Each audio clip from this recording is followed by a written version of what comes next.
This world is a place where the blood of the meek is spilt, and the ones who drink it are the strong.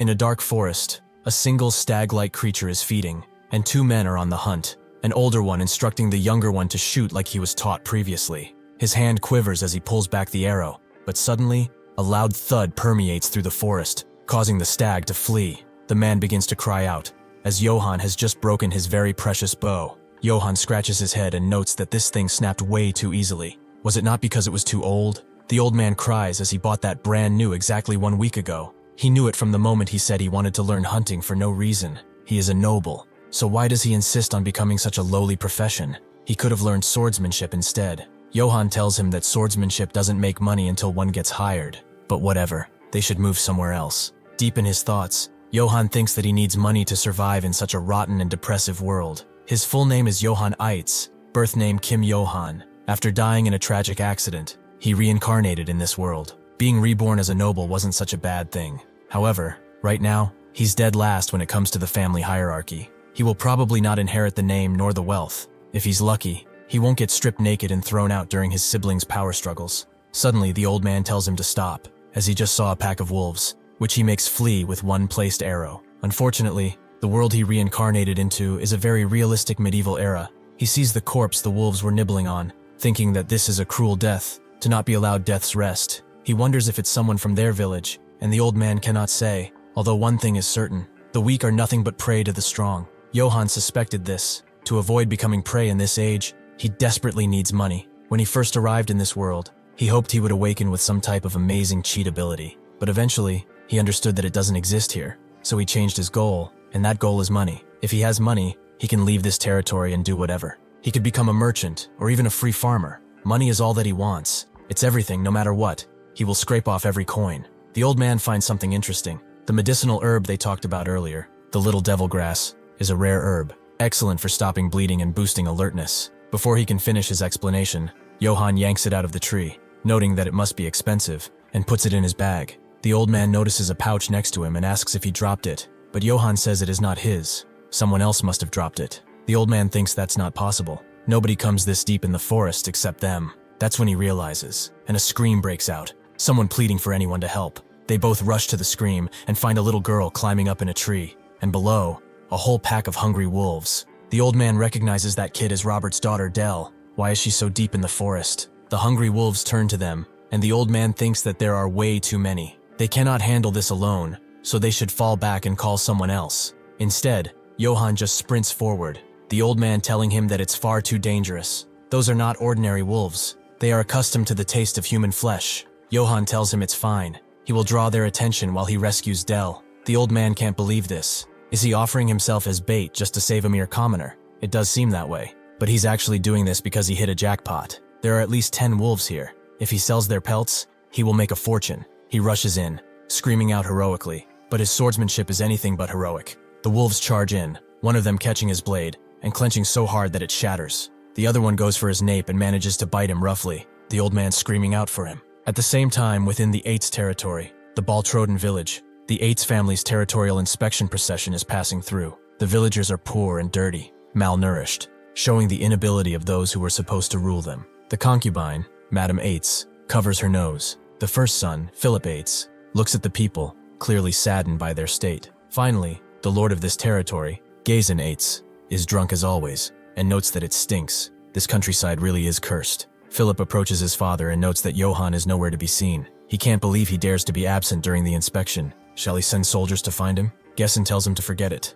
Why waste time searching for a dimwit? If he dies somewhere like his wretched mother, what concern is he? Suddenly, he spots a pile of straw stacked at the village entrance and asks why it's there. The villagers apologize. Behind it are traces of Johann's training. They covered them, as they looked unsightly. Since he is curious, Gazen takes a peek, but his eyes widen at what he sees. An entire field of trees punched into bits and pieces. The wolf that bit down on Johann is confused. He didn't actually bite his nape, but his hand and his fangs cannot get through. Johann expected this. Fighting with a sword really is not his style. He sends the wolf flying and notes that he will fight in his own way. This is survival of the fittest. To avoid becoming prey in this harsh era, he needs money. And to earn that money, what he needs most is strength. Strength overwhelming enough to transcend the limits of a human. The old man is shocked by what he is seeing. Johann is sending the wolves flying and even ripping them apart with only his hands. He has never seen such strength, not even in the mightiest knights. When he first got here, he had no choice but to accept it. Life in this world was not easy. His brothers that were of a higher rank than him beat him constantly, showing off their status as they insulted him. Naturally, he began to understand just how merciless this world truly was. Even if he gets beaten to death like this, in the end, nobody will really care about it. The only person he could rely on was himself, and that's when he thought, what does he need to survive in a medieval world? Fortunately, he had one advantage over the people of this era: his past life as a modern student who studied endlessly for jobs and countless exams under his belt. Because of that, his brain held knowledge that medieval people could not even imagine. He decided to use that knowledge. He used exercise science and high-intensity training, crafted a perfectly balanced diet, and also made a training regimen based on modern exercise and practiced close combat martial arts. With this, his endless training accumulated, and after several years, he was strong enough to level a tree. With each training session, his body displayed even more strength. Whether this strength was a blessing or a new trial, nobody knew as time passed. Johann finishes off the last of the wolves, and the old man picks up Dell, who calls him Uncle Joseph. He turns to Johann and notes that he was incredibly reckless.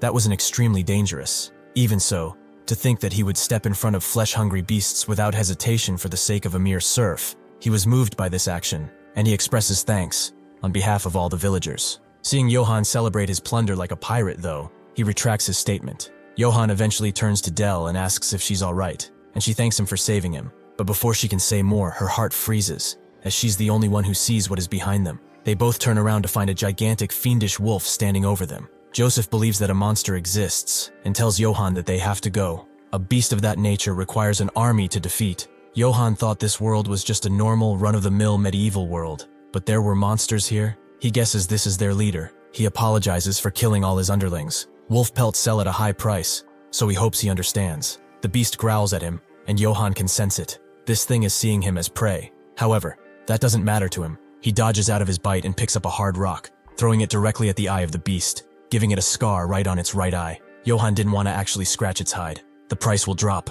Becoming increasingly annoyed, the beast lets out a blood-freezing howl. They all cover their ears, but even Johann suddenly loses his strength and falls into unconsciousness. After a bit, he sees something, a burning field, and two warriors fighting, with one of them being decapitated. Suddenly he wakes up from this bad dream, but he doesn't remember what happened. What happened to that beast? Has it truly left? He sees that Joseph and the girl are safe too. He can't say for certain what actually happened, but monsters could appear again, so he'd better leave with this too. He wanted those wolf pelts, but it's best if he leaves. He walks through the forest under the full moon.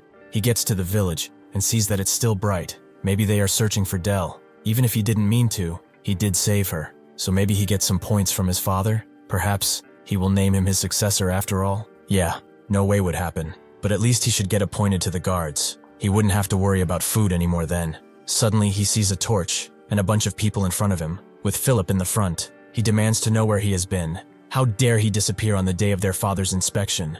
Johann completely forgot that it was today, and his father calls him an insolent brat as he descends his horse with difficulty. Johann tried to apologize, but his father told him to shut up. How dare he ignore him? He will crack open those insolent skulls of his for this disrespect. Johann damns it all. He barely made it back alive, and now he has to listen to this crap? But perhaps he can make an opportunity out of this. He begins to use his technique, the ultra ass-kissing. He was not absent from the inspection on purpose. He was late because he was saving people from the forest. Dell's father rushes out of the crowd to hug his daughter. He had been searching for her everywhere, and he's really glad that she's all right. Johann asks them to listen. Dell was surrounded by a dozen human-eating wolves in the forest. He fought to save the child, and he defeated the wolves. He was unable to participate in the inspection, but he believes he's done his duty as a son of this household. If he could forgive him just this one, he would continue to do his best, for the safety of the estate, and perhaps give him a guard position too. Johann thinks that was perfect. He would have hired himself right there. His father can't help but laugh. If he really defeated a dozen wolves, where are they? Did he expect him to believe what he says without proof? Johann is kind of annoyed and says he's not lying. He even met a great dark wolf. His father tells him to shut it. How dare he live in front of him? He will rip out his tongue. Johann asks if he wants a duel or something. He can prove his skills. Even though he doesn't like the bastard, he's still his father. He did not want to fight him for no reason, but he has no choice. His father agrees. If he's skilled as he says, he should raise his sword. They will duel with nothing but a weapon. Johann is confused, as this bastard never taught him how to wield a blade. Johann unsheathes his sword, but he forgot that he had broken it. His father sighs and tells Philip to lend his. As he does, Philip tells Johann that it is not too late to ask for forgiveness. That is the only way he can make it out of here alive. Johann believes that he did nothing wrong, and most importantly, a man doesn't just run away. He hopes his father will learn from this duel. He thinks this is for the best. If he shows the people how skilled he is, even he will acknowledge him. He charges in, his father shocked at the monstrous aura he's emanating, and he blocks. Due to the difference in quality, the blade shatters against the axe, sending tons of shrapnel towards both of them and making Gason kneel. Due to this, he charges in, thinking that this is a straight insult. Does he know why he didn't teach him how to wield a blade? It's because he would still be a useless piece of crap. No matter how hard he tries, he will never surpass him. This estate is his, and his alone. Nobody will take it from him, not even the Emperor. Johann wonders what is going on. Has this bastard lost his mind from the alcohol? But that's not important now. He can't see well because of the blood. Philip screams out for his brother, as Gason goes directly for his forehead. Johann managed to block it with the broken sword, but even that breaks. He has officially lost. Gason tells him to know his damn place. If he ever sees his ugly mug again, he will bash his head in. With that, he leaves. The villagers going up to Johann to see if he is okay. Later, inside the chapel, Father Valberg screams out, as that was totally unfair. Johann tells them to keep quiet as someone might hear them, but he doesn't care. He's from the Vatican, so he doesn't care. A knight should have honor. How could he treat his son in such a way? Johann says that he's fine. At least he's alive. Valberg continues to scream out, as that bastard was in a full set of armor. Johann laughs, and then looks down, sighing. That's just how reality is. He never learned how to use a sword, but he didn't know he was so powerless. Valberg tells him that Gason has been in many battles. He inherited the techniques of the family, and he has experience. He never stood a chance. He heard Brits in the estate next over illed 300 serfs on his own, which Johann thinks is amazing. Technology really is important, he thought. He could easily defeat his drunkard of a father since he fought a huge black wolf. Valberg asks if that really is true. Did he truly see a black wolf? Johann, confused, says that he did. Joseph and Dell can confirm that fact. What's wrong though? What's so important about that wolf? Valberg takes out a book and explains that ever since long ago, black wolves have been seen as taboo. The priests have come to call them omens of death. According to century-old stories, black wolves come bearing only death and blood. Johann doesn't believe in stuff like that, but maybe the black wolf was a premonition of the duel that just happened. Valberg guesses so, but he shouldn't worry. The stories about black wolves are just that, stories. Perhaps God is guiding him, since he is a pure person who puts others above himself. Johann wonders, is that really who he is? Meanwhile, near the Eights estate, the Brits' barony, there is fire and brimstone. People are screaming out as they are slaughtered, but their attackers provide no mercy. The soldiers wonder why they try to run away. They are going to die anyway. Anyway, this is rather cruel, killing everyone in the estate and burning their bodies. Most soldiers don't care though. They just do their work and get paid. Somewhere in the estate, a woman kneels to Sir Karamav, reporting that the mercenaries have finished cleaning up, and they have found the seal ring of the Brits family. Karamav grips it, and notes that he had high expectations for Brits. He heard he took down 300 serfs on his own, but he barely lasted 2 attacks, and he wasn't even useful as a toy. He, Karamav, the sword of the Holy Empire, the proxy of his Imperial Majesty, and the recollector of the seals, decrees that he will punish all the corrupt nobles, as is the wish of his Imperial Majesty. All who are with the Emperor will be bathed in gold and honor. They will kill, steal, and burn them all, and their next target is the Eights estate. As he sleeps, Johann sees the same scene that he did with the Black Wolf. Someone is fighting a mighty warrior, but try as he might, he has no chance against him. His blade is much weaker, and the mighty warrior cuts through it, proceeding to take the head of the weaker now. As the head rolls on the cold ground, Johann sees who the weak warrior was. It was him all along. He wakes up in a cold sweat. In his room, it was all a dream after all, but something doesn't sit right with him. Ever since he saw that black wolf, he's been having the same nightmare for days on end. He also remembers what Valberg told him of the black wolf, it being a bad omen, who brings only death. Surely though, that's just some stupid superstition. The priest said it's just a tale from a legend. It's not like he ever did anything bad or anything to the black wolf, right? That's when he remembers that he hurled a rock in his eye, making him sweat even more. But whatever happens, happens. He shouldn't just ruminate like this and go train. As the sun rises in the beautiful valley, Johann continues his training, but he is interrupted by the second and third ranked sons. It seems he already forgotten what his father told him. If he doesn't want to die, he should hide away.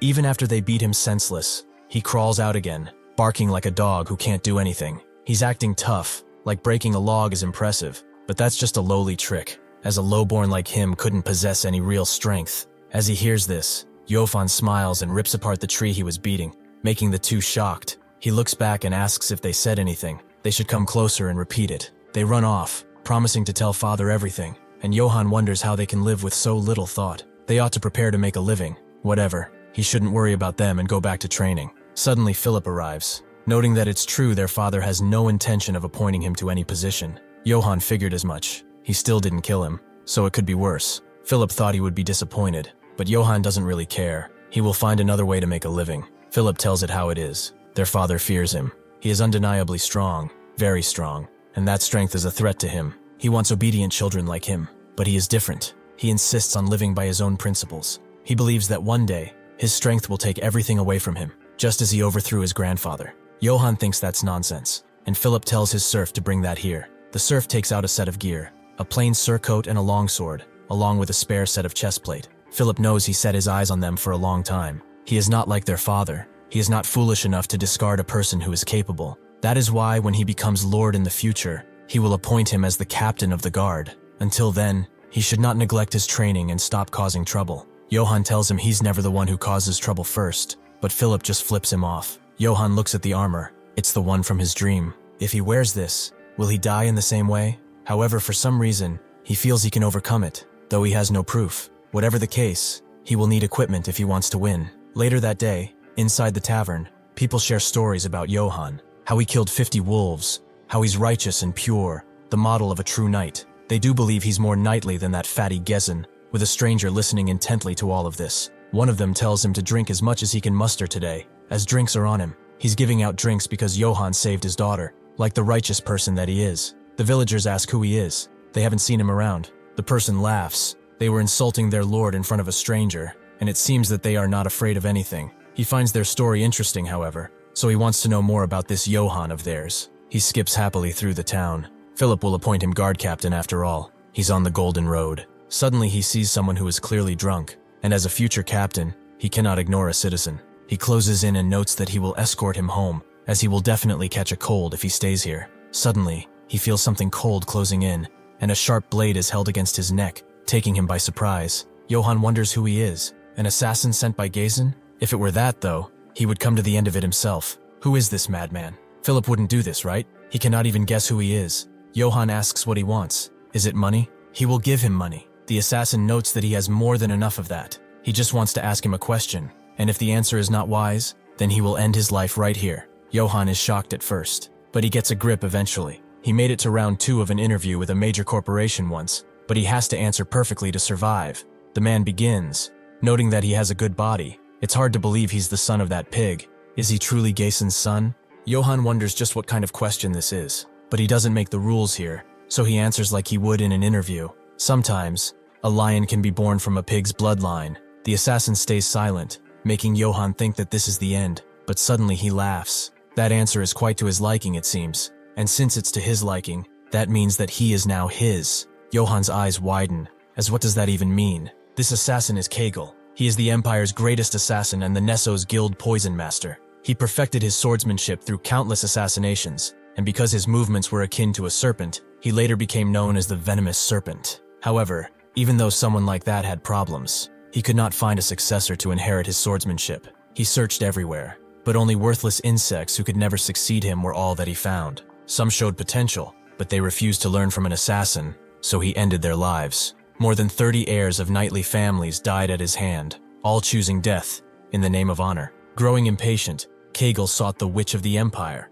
who told him that the disciple he seeks resides in Eight's Castle, a small, forgotten rural territory. He is one of the sons of that drunkard lord. Kegel didn't believe her at first. A gold coin could buy half of the land there. The witch told him to take his coin back if he did not like the answer, but he didn't want to incur the wrath of a witch, so he believed her. He wasted way too many years searching, and had no time left. But even as he set foot into the estate, doubt clung to him. He wondered if his successor would really be in a place like this. If he didn't like him, he would kill him on the spot. He introduces himself to Johan and tells him to choose, die here or learn his swordsmanship. These are the only 2 options. Johan simply asks how much he needs to pay to learn such a thing. But just as seriously, Kegel says he doesn't take money. Johan knows this only means one thing. This is all free. This is a once-in-a-lifetime jackpot. He immediately calls him master, and notes he's been waiting his entire life for someone like him. Kegel, still serious, tells him this is the swordsmanship of an assassin. Simply learning it will brand him as a disgrace, the same as any family.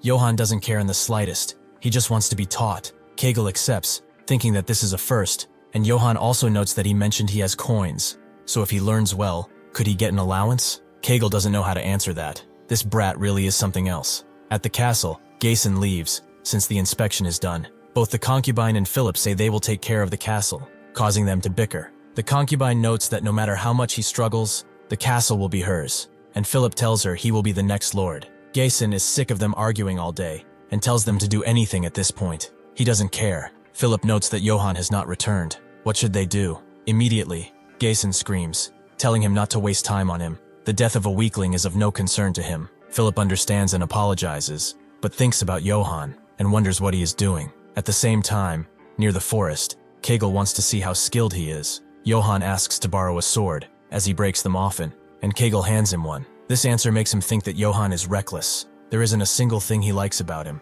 Maybe he should kill him now. They get ready to fight, but seeing his stance, Kegel wonders if he really is from a knightly family. He has to kill this one too. Johann asks if he has to use swordsmanship, but Kegel says to use whatever he likes. Fists or rocks. It doesn't matter. With that, Johann raises his fist in the air and smashes his blade, making it shatter. In that moment, Kegel realized that all of his doubts were unfounded. This brat in front of him was a beast.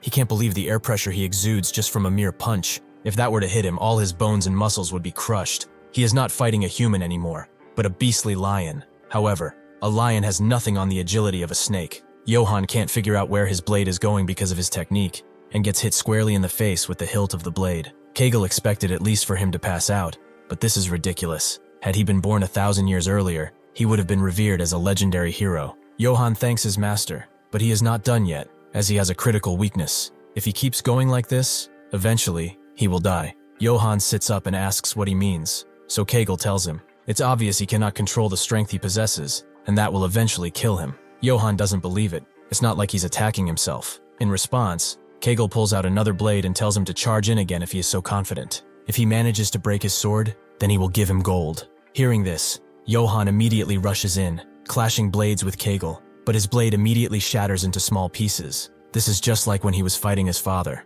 Kegel hopes he understands now. He just lost to his own strength. He will have to learn to control that power. Otherwise, sooner rather than later, he will die. Johann asks if he purposely shot this fragment in his chest, and Kegel confirms as such. It's easy once he's proficient with the sword. Johann understands it now. He needs to learn to control, and he will do so to avoid death, since he is the future guard captain of 8s after all. Kegel notes that if he learns how to restrain his power, even something like this is possible. Using his sheathed blade, he manages to cut right through Johann's armor. This is something even he can do once he learns to control his strength. When he can do that, he cannot even imagine just how powerful he will become. But that's enough rambling. They should get to training. He warns him down. It will be difficult, and he might lose his life. Is he still ready? Johann immediately agrees, not wanting to let go of this jackpot. Night turns to morning, and Johann has finished training. Although his face is filled with bruises, he thinks he's learning to hold back, but it is hard, at least for now. He learned not to break his sword, but when will he get to learn swordsmanship? Suddenly he sees a bunch of elves at the gate, and asks who they are, and why they are standing there. One of them tells him that this area is restricted for other people, and he should shoo before they get mad. Johann demands to know who he is to give him orders, so the elf introduces them as the affiliated mercenaries of the Imperial Majesty, the Wolves of Aquitaine. Johann wants a job like theirs too, and asks how the pay is. Some ask if he wants to be one, and others tell him that they get much more than a guard captain, up to 2 gold coins per job. They open up to him and begin chatting it up. Johann has never seen a gold coin in his life. It really is better than being a guard captain after all. Maybe he should change his career path. Suddenly Karamov approaches from behind, and immediately, Johann goes to unsheath his blade, but he is swarmed with blades at the same time. Karamov's assistant asks how he dares to unsheath his sword in front of their captain. He will be beheaded now. Karamov says it's fine and asks to know who he is. Johann sheepishly introduces himself, and Karamov takes off his helmet, revealing that he is a rather handsome man. Johann is confused by himself. He put his hand on his blade without even thinking. He never felt like this, even when he saw the Black Wolf, or when he was almost killed by his father. The murderous intent of this man is suffocating. It's as if he's mere prey. Karamov tells him to move, as he is in their way. Johann does so immediately, and the mercenaries slap his back, noting that he's too scared. He should be more careful next time, although there won't be a next time. The night in training, Jane, asks Karamav if it's okay to leave him there. He doesn't want to cause havoc on such a good day. Not yet, at least. Johann has finally started to question what is happening. Why is a knight of the Emperor in a rural place like this? Philip is shocked at the news of Sir Karamov's arrival. Why would such an esteemed figure come to a place like this? He immediately greets him as he enters, introducing himself. But the concubine is already next to him, trying to make sure that he knows her son is actually the heir, and not the one in front of them. She also tries to seduce him, but he doesn't even pay her any mind. He takes his helmet off as he sits in Gazen's throne,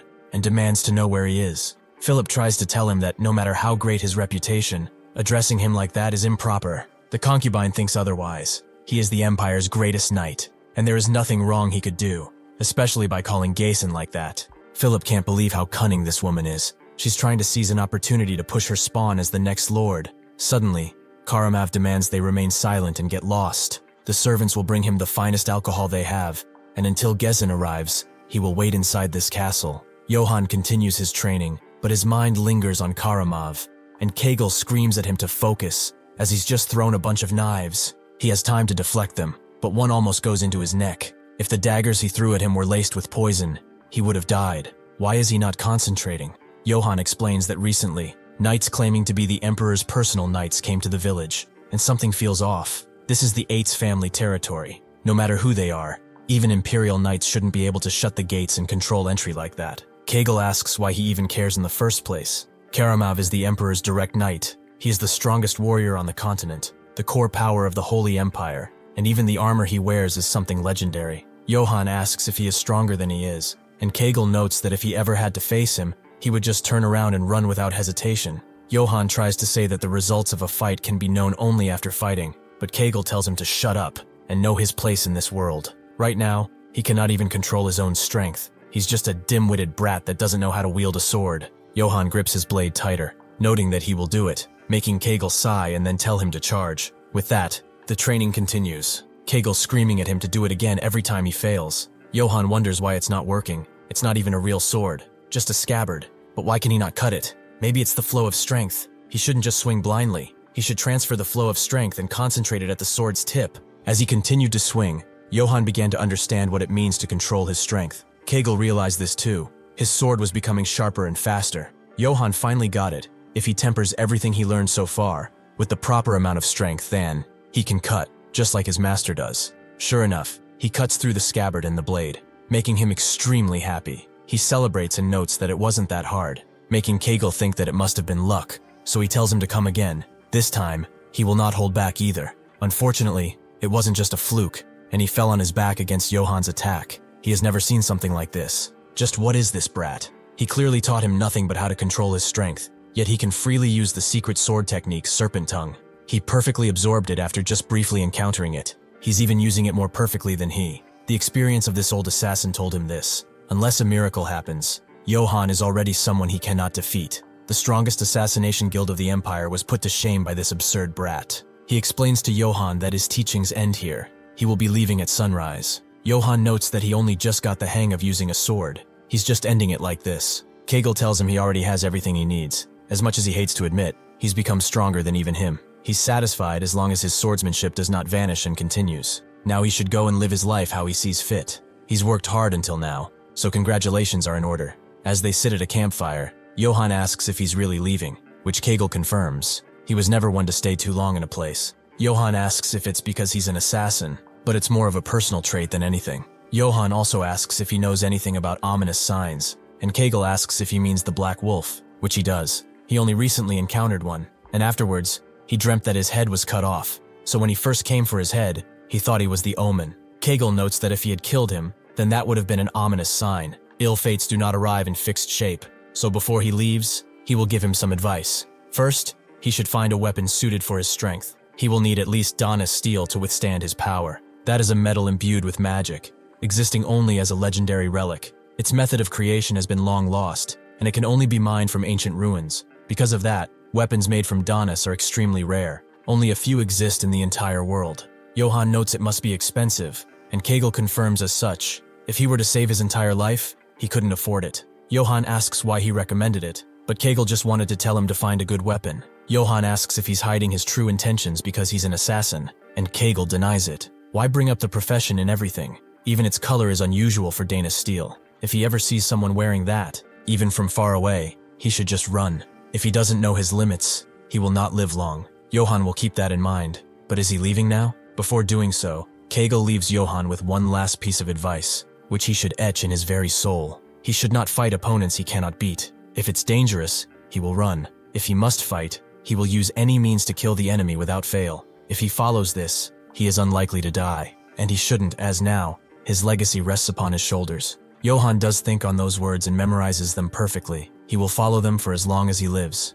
At the same moment, in the Eit's castle, the concubine asks how the wine tastes. Karamov notes it tastes like piss, and throws it into a nearby wall. The concubine notes it was quite an expensive drink. It's a shame. The only alcohol better than this is in Gazen's bedroom, so how about they both go there? As she tries to seduce him, Karamov tells her to get lost, causing her to say that they don't have much time, as Gazen will arrive tonight. Karamov is very glad to hear that. He was sick of this. Now, he gets to enjoy himself. He begins to strangle the soul out of her. All the while, Philip is behind the door, watching as this unfolds. After Johann leaves the forest, he sees the entire village on fire, the bellows of a massacre ringing in his ears. Gazen sees the smoke coming from the estate too. One of his men advises him to retreat at once, but he refuses and runs right up to his keep. The mercenaries berate him, calling him a pig for taking so long. He's lucky Karamov was patient. After opening the doors, he sees the massacre that took place. The villagers he was supposed to rule now dead. Karama arrives and notes that he's rather late. He missed the main party. Gazen demands to know what he is doing right now as he picks up his axe. What does he think he is doing here? Karamov tells him that he is found guilty of the attempted assassination of the emperor and high treason. By his decree, House Eitz will be eradicated. Gazen tells it how it is. This is a fucking purge. He's pugning false charges on him to have a reason to kill him. He will not let him do as he pleases. Karamov slowly unsheathes his blade and tells his men to blow the horn, to retrieve the seal of the Eitz family, and purge everyone in this territory. They will erase this land from the map, all in the name of the emperor. At the now burned-down church, one of the mercenaries calls Valberg a stupid bastard. Is it truly that hard to tell him where the bastard's son is hiding? Well, since he's a priest, he will send him to the god he adores so much. Before he can swing, Johann comes from behind and annihilates him in a second. As he unties Valberg, he asks what happened, and Valberg doesn't know either. The imperial troops are killing villagers on sight. It's possible that even Gazen has already been killed. That is not all, however. They are burning the entire village to wipe out any semblance of people. Johann thinks he has to hurry back to the castle, but suddenly he hears a crying voice, and he knows whose it is. It's Dell. He's glad to see her safe, but that's when he sees what she was crying about. Johann's eyes begin to widen as he takes in what happened. All the villagers he knew, the ones who were kind and smiling, even though their lives never amounted to much. Hatred begins to form in his heart, and he tells Dell to go to Valberg, as he will protect her. As he leaves, Valberg tells him that he must not go toward the castle. He has to flee. He might be the last of his family. Johann pays him no mind, and soon finds the head of his father on a spike, under that a plaque. Duke Gazen Eitz has been executed for treason against the emperor. Anyone who retrieves his corpse without permission will be punished. The mercenaries eventually find him. They thought he ran off, but maybe he came back to die. In response, Johann cuts the flag his father was beheaded on and crushes it under his boot. Seeing this, the mercenaries get mad and charge at him, but they cannot hope to match his hatred. He cuts them all, one by one, showing no remorse for his actions. He wonders why he is doing this. Why is he going back? Valberg was right. He should have run away. If he goes back, he will die for no reason. Suddenly, he finds Philip, who is glad to see him alive. He tells him to go and run away. Why did he come here in the first place? To watch them die. He wanted to give him this headpiece, for when he was to the guard captain. As he retrieves the headpiece, Johann remembers Kegel's words, to run away if the opponent is too dangerous. This time, it's an emperor's knight. Even the master told him to run. But he also told him that if he has to fight, he also has to kill. It seems that time is now. He will not let their crimes go unpunished. He opens the doors to the castle, and before the mercenaries can even discern how he got here, he punches them all away, demanding that Karamov come out this instant. He is no longer afraid. Rage has overtaken all of his other emotions. Karamov is surprised he survived for so long. He's that bastard son, isn't he? Johann is not in the mood to chat. He should just think of him as one pissed-off individual. Karamov notes he should have run. He would have been able to live, but he probably doesn't care about that anymore. Well, if he wishes to die, then he will indulge him. With that, Johann charges in. They exchange blow after blow, but eventually Karamov cuts through Johann's sword, who immediately retreats and picks up a new one. Karamov thinks this is fun. They continue this cycle a few times. Johann's blades getting cut again and again, but Karamov can't seem to land a hit on him. He is quite an interesting person. He's far more than Brits ever would be. As Johan throws a dead mercenary at him and he cuts it, Karamov thinks this is enjoyable. He wants even more of this. Johan indulges him and tempers his strength enough to actually cut through his armor, causing Karamov to recoil back. Did this bastard just cut through his Donna's steel armor? His arms begin to shake as Johan picks up another blade. This is impossible. Humans are incapable of harming this steel. Johan charges in again. This time he is on the offensive. Karamov has never seen such strength, but it is just that. Strength. He only swings widely without finesse, so he thrusts in, making Johan lose another blade. As he suspected, he cannot even block a simple thrust properly. He's swinging purely by instinct, without technique. Did Gessen never teach him swordsmanship? Still, he is dangerous, and must be finished off now. If he uses that wide slash again, he will deflect it, before cutting off his head. Instead of doing that though, Johan unleashes the serpent technique, moving with such swiftness that Karamov cannot hope to react, and he gets cut up.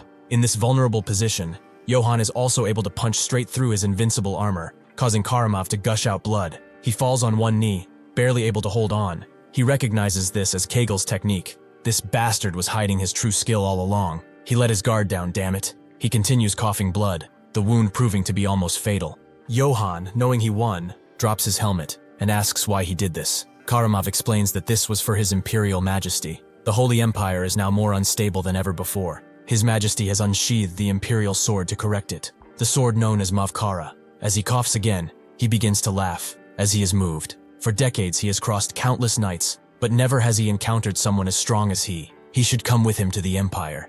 His Majesty is in need of talent now. The endless gold he will be washed in will grant him glory. He will receive land, and His Majesty will appoint him as an Imperial Knight. He should become the Imperial Sword, the greatest honor there is. Johan remains silent. He dreamed of endless gold, but it's strange. Now, for some reason, he feels nothing, so he refuses. He should go fuck himself with all that gold. Not only did he kill his family, but also innocent villagers, people who have done nothing wrong. Karamov can't believe it. He's rejecting his offer over some damn villagers? Who the hell cares about their deaths? What was his mother also a lowborn? They are all insects, weak vermin that could not defend themselves. It's the strong that drink the blood of the weak. That is the rule of this world. Johan apologizes to his master, as it seems he cannot control his strength after all. He whacks Karamov across the head, before beginning to pummel him again and again. This is for the Emperor? The villagers' lives are worthless. What makes him so great? What gives him the right to judge who lives and dies? After minutes of pummeling, Johan's fists reddened with blood. He walks away. Karamov calls him a fool.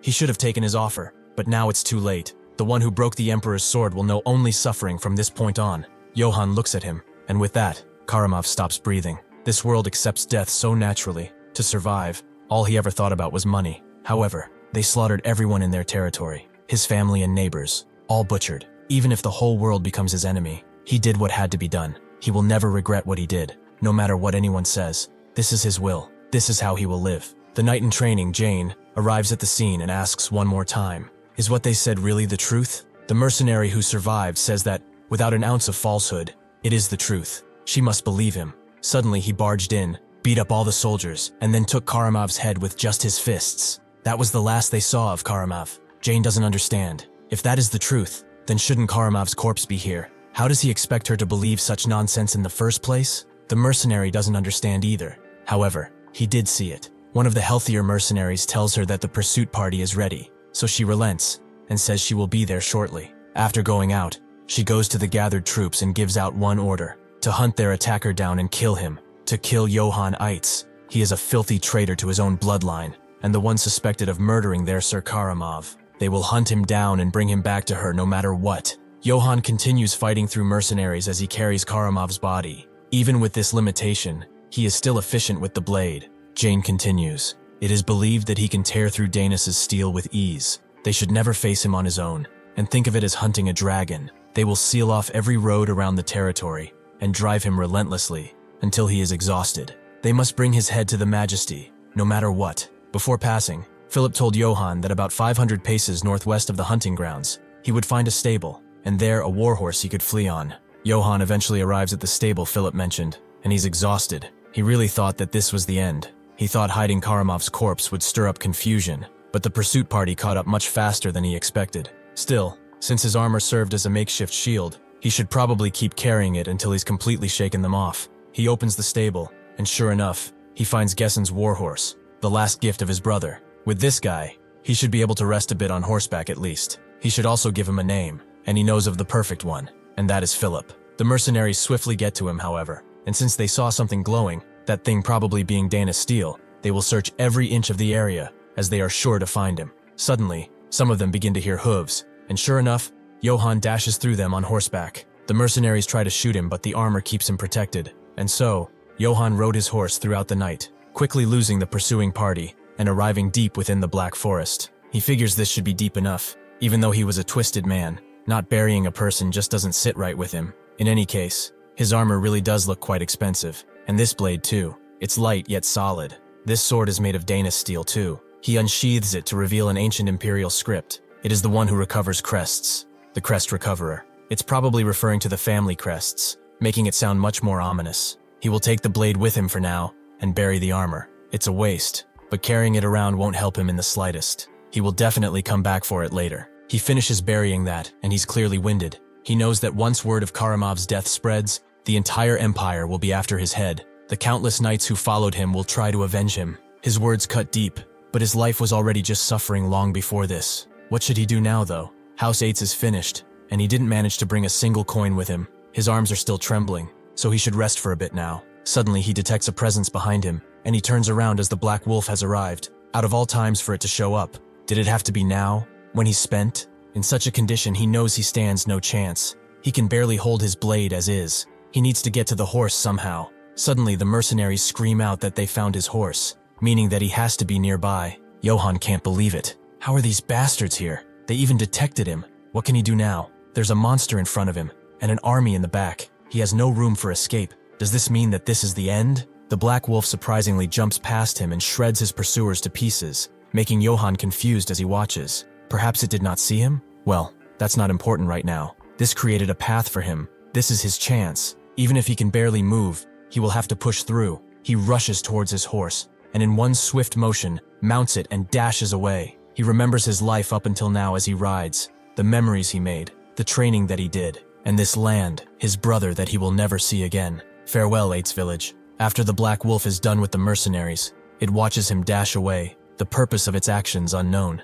After traveling for a bit, Johann finds another checkpoint. The way out of this place is completely blocked. He's officially screwed. Even since he has escaped, he hasn't eaten, slept, or done anything properly. He didn't think he would be hounded by mercenaries for 3 days straight. He's lost count of how many times he almost died fending off those bastards. He's at his limit. He doesn't even have the strength to keep going. Is there really no way out? Is his fate to just be caught by these bastards and executed? Suddenly, he hears something behind. A trade wagon with armed escorts. A peddler caravan, perhaps. That's when he makes a plan to disguise himself as a peddler too.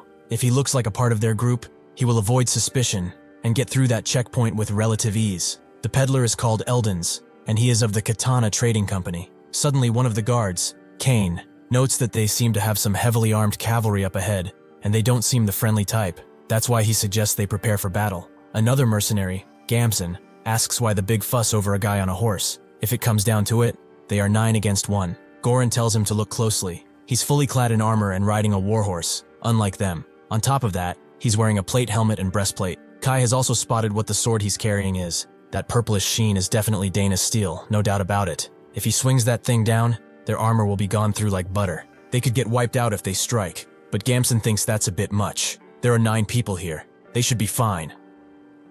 Goran tells him to get away, as he can't think properly with his stupidity interfering, and the others keep him steady. Eldons tells his men to get ready so they can attack the instant they see any suspicious movement from that guy. He will go ahead and check the situation out first. When he gives the signal, they will all attack at once. As he approaches the strange man, Kane tells his men that once the battle starts, they will knock him off his horse. After that, they will thrust their swords through his armor gaps. Eldon introduces himself to Johann, and notes that he would rather avoid unnecessary misunderstandings. Would he also give him his name? Johann didn't expect to see catfolk here. From what he can see, they are all pretty suspicious because of how he looks. He needs to make them lower their guard, first and foremost. He pulls up his helmet and introduces himself. He looks like this because he was attacked by bandits while traveling. They do not need to be wary of him. Also, could he tell the people behind him not to attack him? Eldon apologizes for being so rude. As a peddler, he always has to be prepared for any scenario, so he hopes he understands. Johann says that he does. That is why he could let him travel with his group, perhaps? As he can see, he lost all his travel funds. If he could provide him with a little food and a place to rest, he would guard his caravan. Eldon guesses he's strong enough, and doesn't seem the overly suspicious type. They should do that then. They are on their way to Marseille, by the way. Since it is a fairly long journey, he should get acquainted with the other mercenaries he hired. Johann thanks him and wonders where the place he mentioned even is. Goran asks Eldons what's going on, and Eldons tells him that this man is just a wanderer who will travel with them for a while. But they should keep an eye out, just in case, and if anything happens, they should not hesitate to strike. Johann thinks that he got travel partners. Now, he just needs to get past that checkpoint. As they arrive, the mercenaries immediately stop them. If they wish to pass through, they will cooperate properly for a brief inspection. Johann looks on, hoping that he can slip by without drawing attention. Eldon recognizes them, the wolves of Akiton. He's done business with them a few times. He introduces himself and wishes to speak with the one in charge. The mercenary who stopped him is shocked. Is this the man in charge of Katana Trading Company? The business that has its main office in Marseille? The commercial hub? The city of Marseille is a place even the emperor cannot touch without caution. He introduces himself candidly, and notes they are just following orders to search for a runaway trader. If he could please cooperate. Johann expected this, but he's still surprised that they put up checkpoints just for him. Suddenly, one of them approaches and tells him to take off the helmet right now. Johann makes up an excuse, noting that he has a bit of a condition on his face. The mercenaries laugh, wondering if his mother dropped him or something, but they would still like to see that mushed up face. Or perhaps, is he hiding something? Johann looks at the mercenary. If it comes to this, then he might as well just fight. Suddenly, Eldon screams that this is far enough. Are they seriously suspecting the Katana Trading Company of such things? The mercenary tries to tell him that they are carrying out an imperial order, but he doesn't care. Didn't he tell them to go bring their commander officer already? If they interfere any further, he will have no choice but to file a direct complaint at their captain, at the Marseille branch personally. With this, they decide to let them go. The mercs noting that Johann got lucky. As they leave though, they stare at him specifically, perhaps already knowing who he is. As night falls, they decide to camp, Eldon taking care of business as the others make a fire. They also tell Johann that he can go ahead and sleep, since he has nothing in particular to do. Johann immediately lies down, his bones themselves tired from the journey. As he sleeps though, the wolves appear in a nearby bush. Their plan to surround them from the hill and strike all at once. In the real world, this staff sergeant, during battalion-level tactical training, successfully carried out defense in depth, defending against a large company-sized enemy force with only a handful of troops. He displayed outstanding tactical sense and became an example to his peers. Therefore, he was rewarded a commendation and 4 nights and 5 days of reward leave. He graciously accepted this reward. Maybe the army did suit him. Good thing he studied so much strategy. However, there's an outdated top-down culture, murderous duty shifts, and work conditions, like scorching hot or freezing cold. He could endure all of that, however, if it were not for the paycheck smaller than a flea. They will chain him down too, as one can enter the army easily, not so much when it comes to leaving. Johann wakes up. It was all a dream, it seems, of what he was doing in the army. He looks up at the night sky and suddenly catches one of the arrows that is flying on their camp. This is an attack. Those bastards are probably after him again. He thought he made it safely, but he has to warn the mercenaries first. He screams out that there's an enemy ambush, making all of them wake up at once. 5 minutes before the enemy alert, Gamson wondered why they were the only ones being worked to the bone. It's only fair to assign that cavalry to sentry duty too. Kai tells him to shut up. Is he telling him to trust some random guy they don't even know with guard duty? Has he not considered that once they fall asleep, that bastard could slit their throats? If he can't tell what actually matters and keep on being reckless, he won't be doing this kind of job for long, that's for sure. Gamson told him that he became a mercenary because he did not want to rot away in some backwater village, because he wanted to live like a real man. However, if he had known they were a bunch of idiots who can't do anything and freeze up against one armored guy, he wouldn't have joined in the first place. Kai asked if he really wanted to die at that moment, but before he could pull out his blade, they heard Johann's screams. Immediately, Kai puts Gamson down as he defends them with the shield, but the rain of arrows suddenly stops. Before he can tell Gamson to call the others, he runs out, crying like a little girl. The others find him, and they are glad to see him alive. They wonder where Gamson is, but Kai says it doesn't matter. Is Eldan safe? They confirm he is hiding under the wagon, but whatever, they should get ready to fight. Johann, upon seeing them, tells them to form a circular defensive line around the wagon. They don't know which direction the enemy will attack from, so they have to stick together. Kai asks who he is to give them orders. They will handle their own end, so he should worry about keeping himself alive. Johann can't believe them, and as they hand each other a shield, he demands one too, as he has fought a similar battle before. Eldan screams to not do that. They don't have enough shields for themselves, and he will have to survive on their own. Johann dams their pride, and suddenly, he sees who is charging in. Not the wolves of Akiton, but just some bandit guard. The mercenaries charge in, Johann wondering who's supposed to guard the wagon if they do that. The mercenaries, however, seem to be just as rabble-rousing as the bandits, who outnumber them 3-1, and eventually, they break through Goran's shield, threatening to end his life. Johann sees this and charges in, his dark blade cutting through the bandits like it's nothing. Johann can't believe this blade, and the fact that it's glowing too. The bandit leader knows what this is. It's absorbing blood, meaning that it's a demonic sword. A peddler escort with a demonic sword? There is no way they can beat up something like that. Johann, seeing an opportunity, introduces himself as Johann Yates of House Yates. Who are they to attack him? Even the mercenaries are surprised he's a noble, and Johann thinks it should be fine. He changed Yates to Yates, so nobody figures it out. The bandits are shocked. They haven't heard of his house, but it's certainly not any run-of-the-mill one, since he has a demonic sword. Johann asks one simple question. Will they surrender now, or will they meet their end by this accursed blade? Seeing that they have no real chance, the bandits all surrender. Johann hid his blade and told Goran to bind them all. He may cut down anyone who dares to resist. After doing that, Goran asks Eldon what they should do about this noble. He thought he was just a wanderer with a good heart. There's no way he would hold a grudge because they treated him poorly, right? Eldon tells him they let him join when he asked, which must count for some goodwill. He will also smooth things over, so they should stay quiet. Eldon approaches, noting that he must have had a rather rough night. He helped protect the caravan. He's not sure how to repay him. If he knew he was a noble, he would have lent him a damn shield. Johann asks what he's talking about, and is glad to see him safe. Eldon is shocked. Is he really not going to ask for compensation? Is this one of those good nobles he hears of in stories? Johann smiles and tells him to lend him a shield next time he asks. Eldon agrees. So next time he will give him a shield before anyone else receives one. Johann was also thinking of interrogating them. Could the mercenaries help? Eldon agrees, but now that his status has been revealed, it would put their mind at ease if he spoke more formally. The mercenaries push the leader of the bandits to Johann's feet and ask who he is and why he attacked them. The man explains that they are the private soldiers of House Brits, a house that has been wiped out. A few months ago, the House Brits was suddenly besieged on the charge that they supposedly plotted against the Emperor. Those bastards killed everyone. Men, women, children. They didn't care. The ones who attacked were the Wolf of Akiton. They resisted as much as they could, but once the noble executioner joined them, they had no choice but to run away. The mercenaries wonder who that is, but guess it's the Emperor's hunting dog, Karamov. The leader apologizes. He has committed a crime worthy of death. They never expected a noble would be traveling with a trading caravan. The Imperial army chased them, called them rebels, and the Northerners turned their backs on them, stating that they were being cowardly. Although he cannot justify this banditry, they had to do something. Johann asks them to answer truthfully. Did they attack for no other reason? The bandits deny it. The only reason they targeted this trading company caravan was because it's expensive. Eldon screams out that they are all bastards. Don't they know that delivery for trading companies is built on trust? Do they have any idea how much damage they suffer because of men like them? As the others calm down, Johann thinks of this treason against the Emperor. When he fought Karamov, he said it was all for the Emperor too. Now he's starting to get it. There was never any treason against the Emperor. He just needed some pretext to purge the nobles, an excuse to unleash his hound on them. That for the Emperor stuff was all crap. That bastard deserves the most horrible death.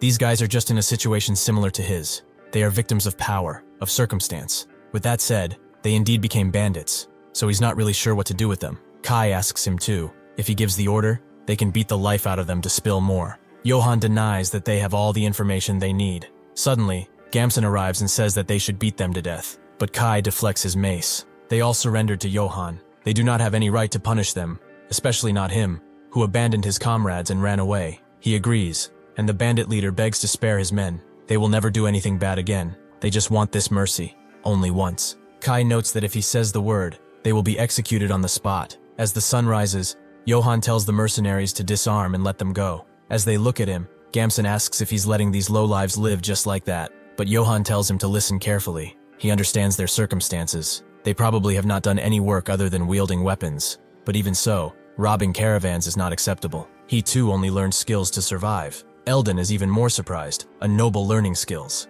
Johann tells them to look at these men next to him. Do they think these people refrain from banditry because they do not know how to steal? Kai notes that he's only here because Goran pays well. Johann is letting them live, so they should learn skills and find another way to make a living. As they leave, the men all bow, vowing to never forget this kindness. Johann notes they should get going. He doesn't want to get dragged into something like this again anytime soon. On the horizon, the Black Wolf looks on, seemingly following Johann and his exploits with great interest. Before heading to Marseille, Johann's group decided to stop by a small place known as Rutskbeck village to rest a while, as they were all winded, especially Johann. The village chief is informed that the caravan arrived, and Eldon greets him warmly, while the village chief invites him warmly, asking if something happened on the way here. Eldon tells him all about the bandit gang that attacked them. Ever since the emperor went crazy, the bandits have become more and more prevalent. The chief tells him to watch it. If an imperial faction insider heard him, he would be in trouble. Eldon laughs it off,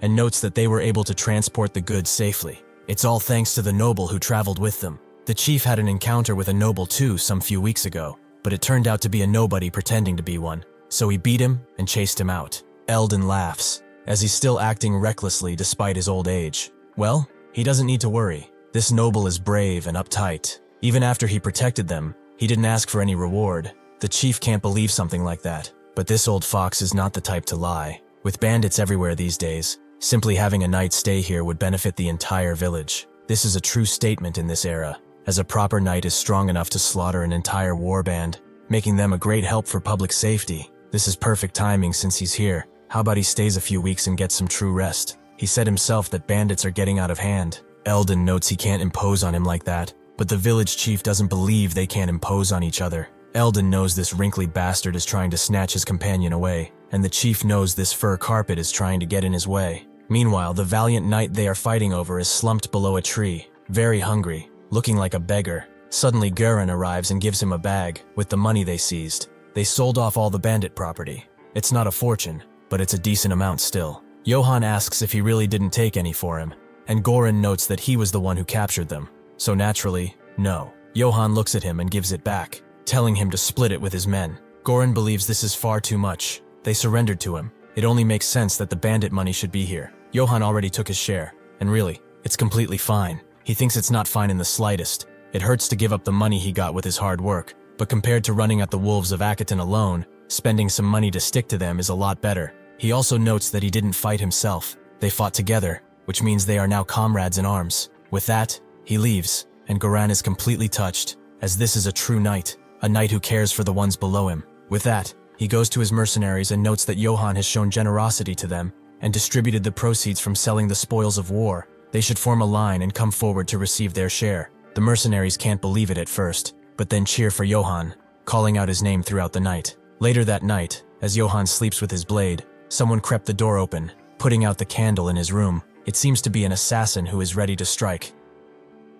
The night before this attack, when Gurren handed the coin to everyone, Johann heard everyone scream his name. This was good. They are satisfied with that small amount of money. He kept all the expensive silver coins and still earned their goodwill, so he came out in the end. Suddenly a villager popped up in his face, calling him by his name. He is the noble who came with Eldon, right? He was there to take him to his room, as the Katana Trading Company had already paid for all the expenses. Johann thought this was Eldon paying him back, in his own way, but this is perfect. With that, he let the old villager lead the way. Meanwhile, Gamson was screaming, demanding to know why he was the only one who got nothing. Gurren did not want to hear it. He hid while everyone else fought, so he would not get a cent. Gamson couldn't believe they left him out for such a petty reason, and that's when he saw Johann and his blade. That surely must cost a lot of money, right? When he got to his room, the first thing Johann did was get into a bath, which he thoroughly enjoyed. Although he never expected a soft bed and a warm bath, such simple things, to make him so happy. He did not know it would be this hard to live as a wanderer without a roof. Back then, he didn't realize what a luxury it was to even be able to sleep on that old bed of his. Even though he was born a noble, he thought life was hard. Then that mad bastard of an emperor raised his family down, and it seems he was not the only victim of his madness. Still, he did survive, so he's better off than most. Now, he wondered if accepting Karamov's offer was the wise thing to do. At this rate, the Imperial Army will definitely catch him and have him executed. He needs to think of another way out of here. He remembered that the wolves couldn't do a thing to Eldon. A proud mercenary band wouldn't be scared of one mere merchant. They must be wary of his trading company. He also remembered learning about the trading companies at the village market when he was young. The trading companies in the same network share information and funds across borders. And if they are a powerful company, they can move nobles, politicians, or even an army. If he wishes to survive while being hunted by the Empire, he needs to get close to a trading company no matter what. Well, he should think about this complicated stuff later. For now, he will fill his stomach and sleep. After doing that, that's when the thief came into his room. He reached for his blade and grabbed it. But Johann wakes up. They really never get tired of this, huh? He should answer him, though. Is he one of Karamov's lackeys? The thief screams out, demanding to be let go. But Johann soon has him through the door and drags him back in for some important questions. He realized far too late that the man he had decided to steal from was not human. 5 minutes before this, as the innkeeper was having a big old snooze, Goran and a young man from the village, Pra, were climbing up the stairs. Goran asked if it's okay to leave this to that guy, and Pra confirms as such. He knows how strong and quick he is. He brought a dagger and a mask, too. There's no way that Vulin will get caught. Pell should also be stealing the horse right about now, if he won't take any time to admire it. However, is that noble sword really worth it? Gamson told him, if he's ever seen a sword slice a person clean in half, he saw that thing do just that. A sword with that kind of power cannot be cheap, and that knight is nothing without it. That's when they turned the corner, and saw Velen being dragged into the room while screaming. Pra asks Gamson what is going on, and Gamson immediately bolts and tells him to do the same if he wants to live. They are screwed. He can tell just by his gut feeling that something is incredibly wrong. The innkeeper wakes up too due to the commotion, recognizing Pra, and demanding to know what the hell they are doing. Pell is waiting for them outside, who is glad to see them, but Gamson tells him to shut up and get ready. Pell asks where Vulin is, and Gamson tells him he's either dead or about to be, but he told them to run already. As Gamson gets on the horse, Pell asks what about Vulin, but Gamson tells him that the noble bastard might chase them here, so he should hurry and go. Pell refuses to leave without Vulin, and that's when Johann bursts through the inn, staring them down from above like a vengeful demon. Somewhere in the southern outskirts of the Holy Empire, a few guards put up a signpost with a warning notice. These people have stolen a noble's property. By his edict, they and their families are hereby punished and hanged. This is the edict of the Emperor of the Holy Empire, Carderian Bizelferk. One of the guards wonders what they stole to end up getting hanged. Did they run off with a family crest or something? The other guard tells him that one person stole a chicken and 3 eggs from Baron Dvorzak's territory. The other guard couldn't believe it. They all ended up like this, suffering such a cruel fate,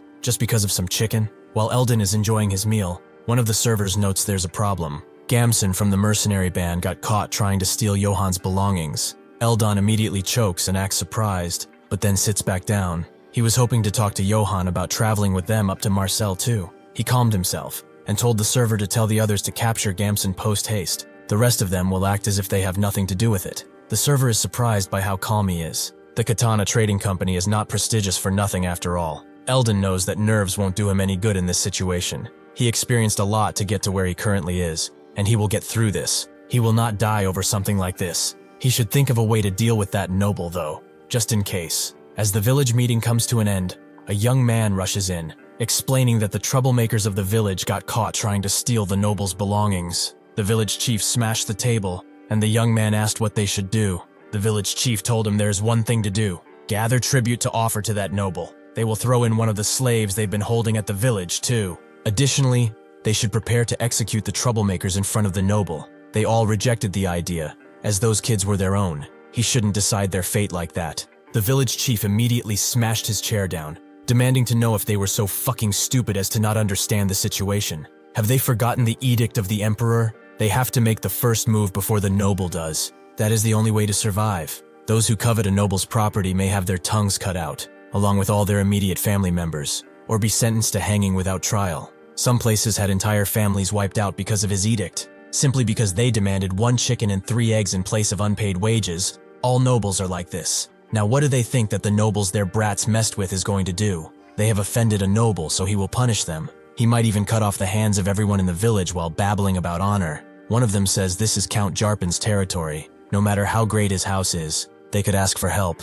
The village chief told him to wake up to reality. Nobles only care about their little honor games, and not for villagers like them. The others couldn't say a thing against this, and the village chief told them he didn't want to do this either. But what choice do they have? The village will live if those kids die. He's truly sorry to sacrifice their kin, but this is for the village. Johann has already gathered the perpetrators in the middle of the village, and he seems rather stoic. But this is because he thinks this has gotten way too big. He thought they were assassins, but they were just some stupid kids trying to steal something they didn't even know about. They must have done it because of how his blade looked, meaning he should keep it hidden from now on.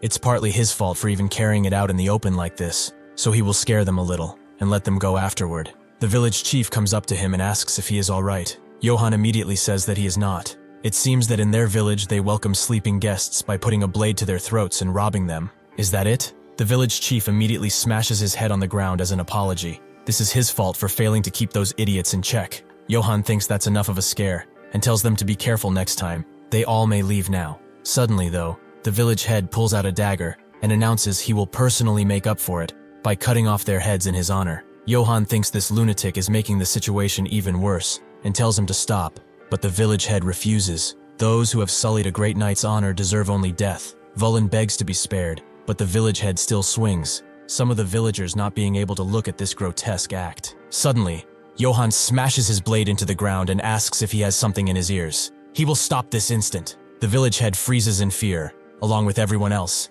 even the air itself becoming silent. He asks if they have lost their minds. Are they going to kill people over such a trivial reason? If they wanted them to pay for their crimes, they should pay with money. The villagers are still silent, Johan thinking that this was perhaps a little bit too obvious. He rephrases, "How can honor be more precious than the life of a human? They will untie them at once and scram." The villagers fell on their knees to think he would make such a decision. The fathers and mothers of those kids rushed to their children, and the village head cannot believe such a noble exists. Eldon was telling the truth. He apologizes to him for thinking he would skin him into a pelt someday. The perpetrators thank him too, as they will never forget his kindness. They fail to realize how honorable he is, and fell victim to the ruse of this moron. Gamson spits on the ground, and upon seeing Kane approach, tells him to hurry up and untie him already. He damns this unlucky mercenary band. He should just get out of here while he can. Unfortunately, that day will never come, as Kane pulls him by the hair and tells him to relax his body, as that will make it easier to cut. Before Gamson can ask what he's doing, Khan slits his throat open, right in front of Johan. As Gamson slumps to the ground, Johan stares Khan down and demands to know what the hell he is doing. Khan explains that under the Holy Emperor's edict, he has executed the one who coveted a noble's wealth. Johan notes he didn't take his words seriously then. He's sure he said he wouldn't have to see their blood, did he not? Khan tells him that even mercenaries like them have honors and rules they must uphold, as dirty as their profession is. Gamson's cowardly actions trampled on both his and their honor. He was protecting their way of life. He points the hilt of his blade toward him. If he still believes he defied his authority, then he should punish him, as he will accept it with grace. Johan is a bit shocked by this action, but Khan is right. Mercenaries do have honor too. He is just trying to protect that with his life. He seems to put his hand on the blade, making everyone freeze for a moment, but Johan then releases it. Honestly, he failed to consider his position in all of this. He apologizes. The others can't believe it, and even Khan, a noble, is apologizing to him. Johan tells him to put that dagger away though. Khan understands and thanks him for his consideration. After retreating, Goran asks why the hell he decided to do something so reckless as standing up to a noble, and Khan tells him that if he thinks of doing something like this again, he should kick his ass. Eldon can barely hold his excitement in. He is so noble. He is different. He's an upright and brave noble, yet he is not authoritarian, like the others. How can someone like him exist in this world? If he introduces him to the Katana Trading Company, his reputation will skyrocket, so he will make him an ally no matter what. After leaving the village, Johan looks at his reward. He looks at it because it seems expensive, but it's broken. Besides that, he also received a slave, whom he has to take care of now. The village head gratefully handed over what the villagers could scrounge up, and Johan immediately picked the watch, as it looked the most expensive. The village head also told him about the slave. He may not look like it, but he's good with geography, and he will come in handy. That was Johan's first time seeing a slave so poorly kept. Leaving him like this will put his life at risk. Johan thanked them, and told the village head to have him washed and get him something to eat before they leave. The village head told Godin to rejoice, as he is now in the service of an honorable knight. Even though he took him in, Johan still feels uncomfortable using a slave. After they make camp, one of the mercenaries notes that they never thought they would eat meat and soup while traveling. This is all thanks to Johan sharing the spoils. Godin comes around Johan too, bringing him his meal. Johan thanks him, and notes that from now on, he should address him by his name, and not by master. Godin sheepishly does so, making Johan wonder why he's so shy. Anyway, how did he end up becoming a slave when he's skilled in geography? Godin tells him it's not a pleasant story, but Johan notes he has his fair share of unpleasant stories to tell. Godin is surprised by that, and things happen to him even though he is a noble, but Johan wants to hear his story first. Godin explains that he was originally a peddler who transported and resold in the eastern region. He delivered weapons made by blacksmiths to nearby areas. Then, at the order of a noble, he ended up smuggling gold. Johan notes that smuggling gold is the death penalty at least. He was lucky to live, but why did he accept? Godin notes that he needed a lot of money to send to his family, as his younger siblings were sick and starving. That is why he kept delivering gold. The noble instructed him to hide, but one day he reported him. Johann understands after he served his purpose. He was thrown away to make sure that he doesn't spill. Did he request a trial at least? Godin didn't. Because of the Emperor's edict, he didn't even get a chance to speak. Johann damns that Emperor and asks if he at least sent money to his siblings. Godin denies it and notes that in exchange for not being killed, he had to do certain favors in front of the guards. He apologizes for crying. It seems that he has dust in his eyes, and Johann tells him that he needn't worry about that in front of him. Johann is mad, really mad, to the point where his teeth are chattering. If one has no power, they will get exploited like a criminal, as if it's everyday life. On top of that, nobody can stand up to the nobles' atrocities either. Not the House Brit's private soldiers, who survived by robbing, and not the people of Rutzbeck, who were driven so far that they resorted to sacrificing their own. Not even Godin, who became a slave. He thinks he's incredibly pitiful, but he also does not have the right or time to worry about others. He is being chased by the Emperor's army now, and his life could end at any point. He calls Godin, and notes that they are now comrades, so he shouldn't die. They will survive and live together. Suddenly, one of the mercenaries notes that a monster has appeared nearby, and so he gets up to check it out. Godin was touched by his words, as he never heard those words before. Khan and Goran are already at where the monster is. It's too dark to see clearly, but there is definitely a monster there. Johann stands up and tells them to put their weapons away, as they are in no danger. Johann notes that he will go take a look, making Khan wonder if he will be alright. No matter how brave a knight he is, fighting monsters requires special skills. Even if they lure it into a really prepared trap and fight, they might still not win against such a thing. Goran notes that, unfortunately, their mission is to protect Eldon first and foremost. They cannot take on any risk like this. Johann has felt this aura before, a familiar pressure that makes a person's heart freeze, and those red eyes that permeate through the darkness. It's the Black Wolf of ill omen. It is most definitely him. Last time he saw him, he attacked the wolves of Akiton, and not him. Even though it could charge at him and kill him without making as much of a sound, he knows it won't attack. Johann tells the beast to come out, and it does so. Did he really follow him? Well, he should thank him for the last time. He survived because of that. Goran wonders if Johann knows how to handle beasts, and Khan is not really sure. He has never seen something like this in his entire life of adventuring. The wolf smells Johann a bit before chomping down on his head, but not with any force, just playfully. Johann tells them not to be so startled. Before he can tell them who he is, Eldon says it's the Guide of Dawn, isn't it? Johann asks what that means, and Eldon explains that in the Eastern Empire, there is an old song that goes something along these lines. In the age of great war, on a moonlit night, a warrior gave the wolf a name, the Guide of Dawn. The wolf who received a name bowed its head to the warrior, the Guide of Dawn. Its blue eyes shone in the darkness. When everyone saw the wolf running in front of the battlefield, they all shouted, "The Guide of Dawn." At the end of the war that tore the continent apart, the warrior brought about peace and met his end as a hero. The Black Wolf wept sorrowfully for 3 days and 3 nights at his side, and it set off on a journey to wherever order and heroes were needed. He is the Guide of Dawn. Johann thinks he's mistaking it for something else, as this is the Black Wolf of ill omen. Eldon explains that the Guide of Dawn originates in Eastern Empire folklore. As it passed down through the south, some details were distorted. The Guide of Dawn punishes evil and submits to a hero. That is a line from an old Eastern Empire text. Johann wonders if it really is that kind of being, and Eldon asks if he can pet it just once. Johann tells him to do it, but immediately the wolf growls at him. Perhaps it would be better if he did not do that. Eldon thinks it's only gentle with Johann. But wait, he's sure Eastern Empire folklore had a passage that went, if one gives a name of this divine beast, it will become his vassal. But is this backwater southerner the legendary hero? But that can't be it. Still, he asks Johann if he has given him a name yet. Johann says he hasn't. He never really got the chance.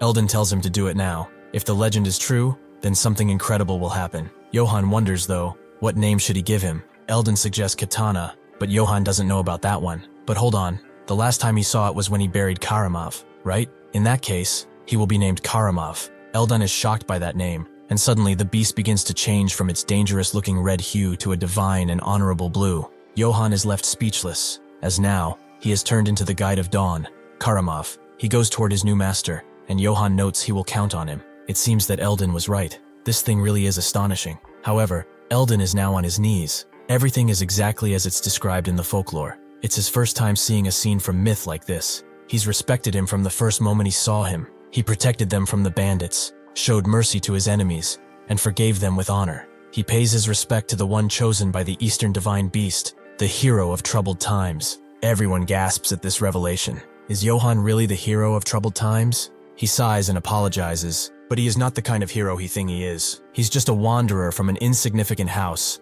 worried about how to make a living. On top of that, he's being hunted after beating Karamov to death. He apologizes for disappointing him. Eldon says it's no problem, but in any case, may he have permission to introduce him to the Marcel Trading Company so he can at least repay him. Johann notes he said something about Marcel when they first met too, but what kind of place is it, as he has never heard of it in his life? Eldon explains that Marcel is famous as a free trade city. In this region, all cities must first pass through it. More than anything though, it's one of the few cities the Emperor dares not reach. Johann can't ignore his kindness then, and will go with him. He is doing it because naturally the Emperor can't reach it. Plus, trade seems to be active around there. If everything goes well, maybe he can start over as a merchant. Eldon escorts him back to camp while singing that folklore, making Johann hope no weird rumors spread around the trading company about him being a hero or whatever. But that title, the hero of troubled times, it does have a nice ring to it. But whether it's in his past life or not, he's still nothing but a wanderer, struggling to keep his life intact. He remembers Karamov's words again, but it's not like life before he died was real easy either. This time it's just different. This time he will move forward, step by step, with his own two legs. He will go to the city of wealthy merchants, Marcel.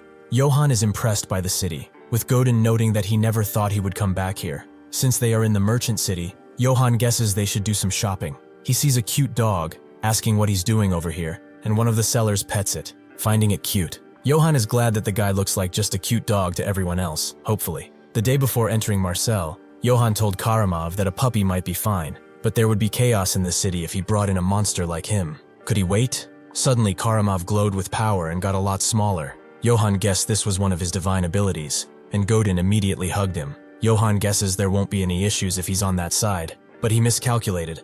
As he's still drawing attention, they need to get out of here, as they are still being pursued. Godin grabs his attention and explains that if he buys a large bag that can hold luggage, oil, and vinegar, he can handle the equipment. Johann forgot he was a merchant too, but he only had 4 silver coins. Can they really buy that much with so little?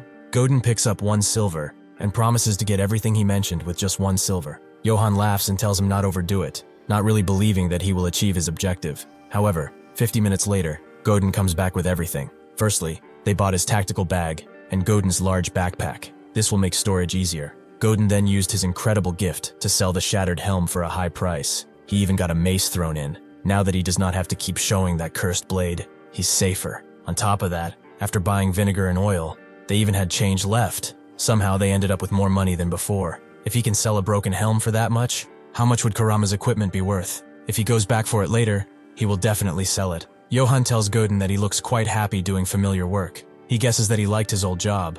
Godin admits he missed this life. He became a slave, not knowing if he would survive the next day, and living in constant fear and despair. But now that he has met him, he feels like he's returned to his life from back when he was a merchant. So that's why he's so thankful. Even if he had not been a slave, he would have liked to adventure with him. Johann is glad. He will be counting on him from now on too. Well, they should get to exploring Marcel too. Johann, who has only known hardship, is finally experiencing a happiness that far surpasses the life of a wanderer after arriving in Marcel. He's eating some ribs, which do not even compare to the old jerky he ate, which had the texture of a leather shoe. This meat melts in his mouth, and back then he couldn't even take a bath, and his whole body itched. But here, he can bathe whenever he wants. When he was traveling, he never had a proper space to sleep, but here, he can sleep under warm, soft blankets. Life in Marcel is very good, and he has decided that he is going to settle here. And so, Johann dreamed of settling down, but fate did not allow such a thing to happen. The next day, in the city square, as Johann is enjoying his peaceful life with Godin, he overhears some merchants talking about bandits, who, this time, took one of the merchants' daughters. On top of that, the goods they were bringing were stolen too. The merchants were worried about the news of tomorrow, how they would live properly with bandits roaming about. Godin noticed the atmosphere wasn't good, and he guessed it was because of this. Suddenly, one familiar mercenary screams at a meat seller, wanting 1 meat skewer, as he had not paid yet. It's been 4 days since he last ate anything. This man was a straggler from the mercenary group Wolves of Akiton. He lost his main group in pursuit of Johann, and as he wandered, he ended up drifting here. Suddenly, they both notice each other, and the mercenary immediately begins pulling out his blade. Johann wonders if they really tracked him all the way to Marcel. This is really bad. Nothing good will come of fighting right now. Still, the mercenary charges in, but someone else cuts his head off instantly. The man thought he was a bandit, but it's just a robber. With the current security being so terrible, all kinds of freaks are crawling out. Brazil asks Johann if he is hurt anywhere, and Godin says that they are not. The man tells them to watch themselves out here and rushes out. A few minutes pass, and the same man screams out at the citizens of Marseille, they should not worry. He is the captain of the Oak Tree Mercenaries, Brazil. He assures them that the 500-strong Oak Tree Mercenaries will wipe out the bandits and make this city safe again. Godin is impressed that he's seeing them in person, and Johann asks if they are that famous. He confirms that the Oak Tree Mercenaries are one of the top mercenary groups in the Empire. They are probably here for the bandits. They must have been hired to wipe them all out. Johann thinks that if that man had not helped him, he might have been exposed. If that happened, there is no way he could have stayed here any longer. With the Empire hunting him, as Karamov said, he should get a grip, as he is still fighting. The only way he can survive is by building a good relationship with the Katana Trading Company, as not even the Emperor dares to touch him. Fortunately, Eldon already thinks of him highly, so he got a chance to interact with them. But what if his identity is revealed before that? Would they still protect him if they learned that the Empire is after him? Not really. If he's exposed before he gets a good relationship with them, he will no doubt die. His goal is clear. He needs to go to the Katana Trading Company and get protection from the Empire. So until he gains the company's trust, his identity must not be revealed. Suddenly, someone asks if he is Johann, and she introduces herself as an exclusive maid of the Katana Trading Company, Ibelka. She heard of his exploits, and they were impressed, so they would like to form a close bond with him in his house. If he is not busy, could he come with her to the Katana Trading Company? They go there, and Godin stays outside with Karamov. Johann is glad he finally made it. This place could change his life, so he hopes the talks go well. A person comes from behind, noting that she heard of his exploits from Elden. She would like to formally introduce herself. She is Ion, the branch manager of the Katana Trading Company's Marseille branch. Johann introduces himself too, and Ion notes they should talk over a cup of this. This tea is a trade good brought from the Mediterranean. Johann thinks this is straight coffee, but thanks her nevertheless. He notes it has a wonderful aroma. Is it perhaps made by roasting fruit seeds and brewing them? She confirms as such, and notes that it's rare for someone to recognize it. Now, they should get down to business, as they can guess why he has come here. Johann wonders if they knew about him being hunted down, but Ian then says that he has ambition in his heart. She heard from Eldon how he protected the innocent, and showed mercy even to enemies. Seeing that a man like him has come to this city, where bandits run rampant, she was able to discern that his ambition is to save the city. Johann doesn't have a single clue about what she's talking about, but he plays along, noting that she has seen through his intent. She notes that ambition is not a bad thing. On the contrary, it's a worthy virtue, and their company loves to sponsor the ambitions of those who are worthy. If he wishes, they can even introduce him to the governor of Marseille. Johann is shocked. The governor is basically a mayor. Maybe he can get them on his side too. If everything goes well, even if the emperor shows, he won't be able to do anything. Johann thanks them for the offer, but could she tell him exactly what sponsorship entails? Ion explains that it means every service their company provides, such as restaurants, inns, and even entertainment. He may enjoy anything he wishes under the name of Katana. However, there is one condition. He must promise to fight under the company banner whenever required. Johann understands. In other words, she wants him to deal with the current bandits. She denies it. The Oak mercenaries have already departed for that. They would like him to do something else. Recently, the number of shop districts holding a grudge against them has increased. They say the Katana Trading Company is monopolizing the market, and the louder their complaints, the harder it is for them to handle. They would like him to remove the members of those disgruntled shop districts, preferably their children too. That is their condition. Later, Johann leaves the building, and Godin asks how it went. Johann seems somber, but suddenly tells him that they will go and suck some honey. 1 hour earlier, Johann refused. In a city as large as Marseille, it is only natural for complaints to arise if they monopolize distribution, and yet, instead of resolving it through discussion, they want him to kill them. Their families too? He cannot kill innocent people. He refuses to do it, so they should pretend that this deal had never happened. Ian looked sternly at him, but then smiled, noting that he passed. They were gauging whether he was suitable for their sponsorship, so he should forgive their impudence. Johann asks if what she said about the monopoly complaints is true, and she explained that the Katana Trading Company has never monopolized distribution, nor have they incurred any resentment. On the contrary, they distribute quality goods at accurate prices. They are rather well liked among merchants too. In any case,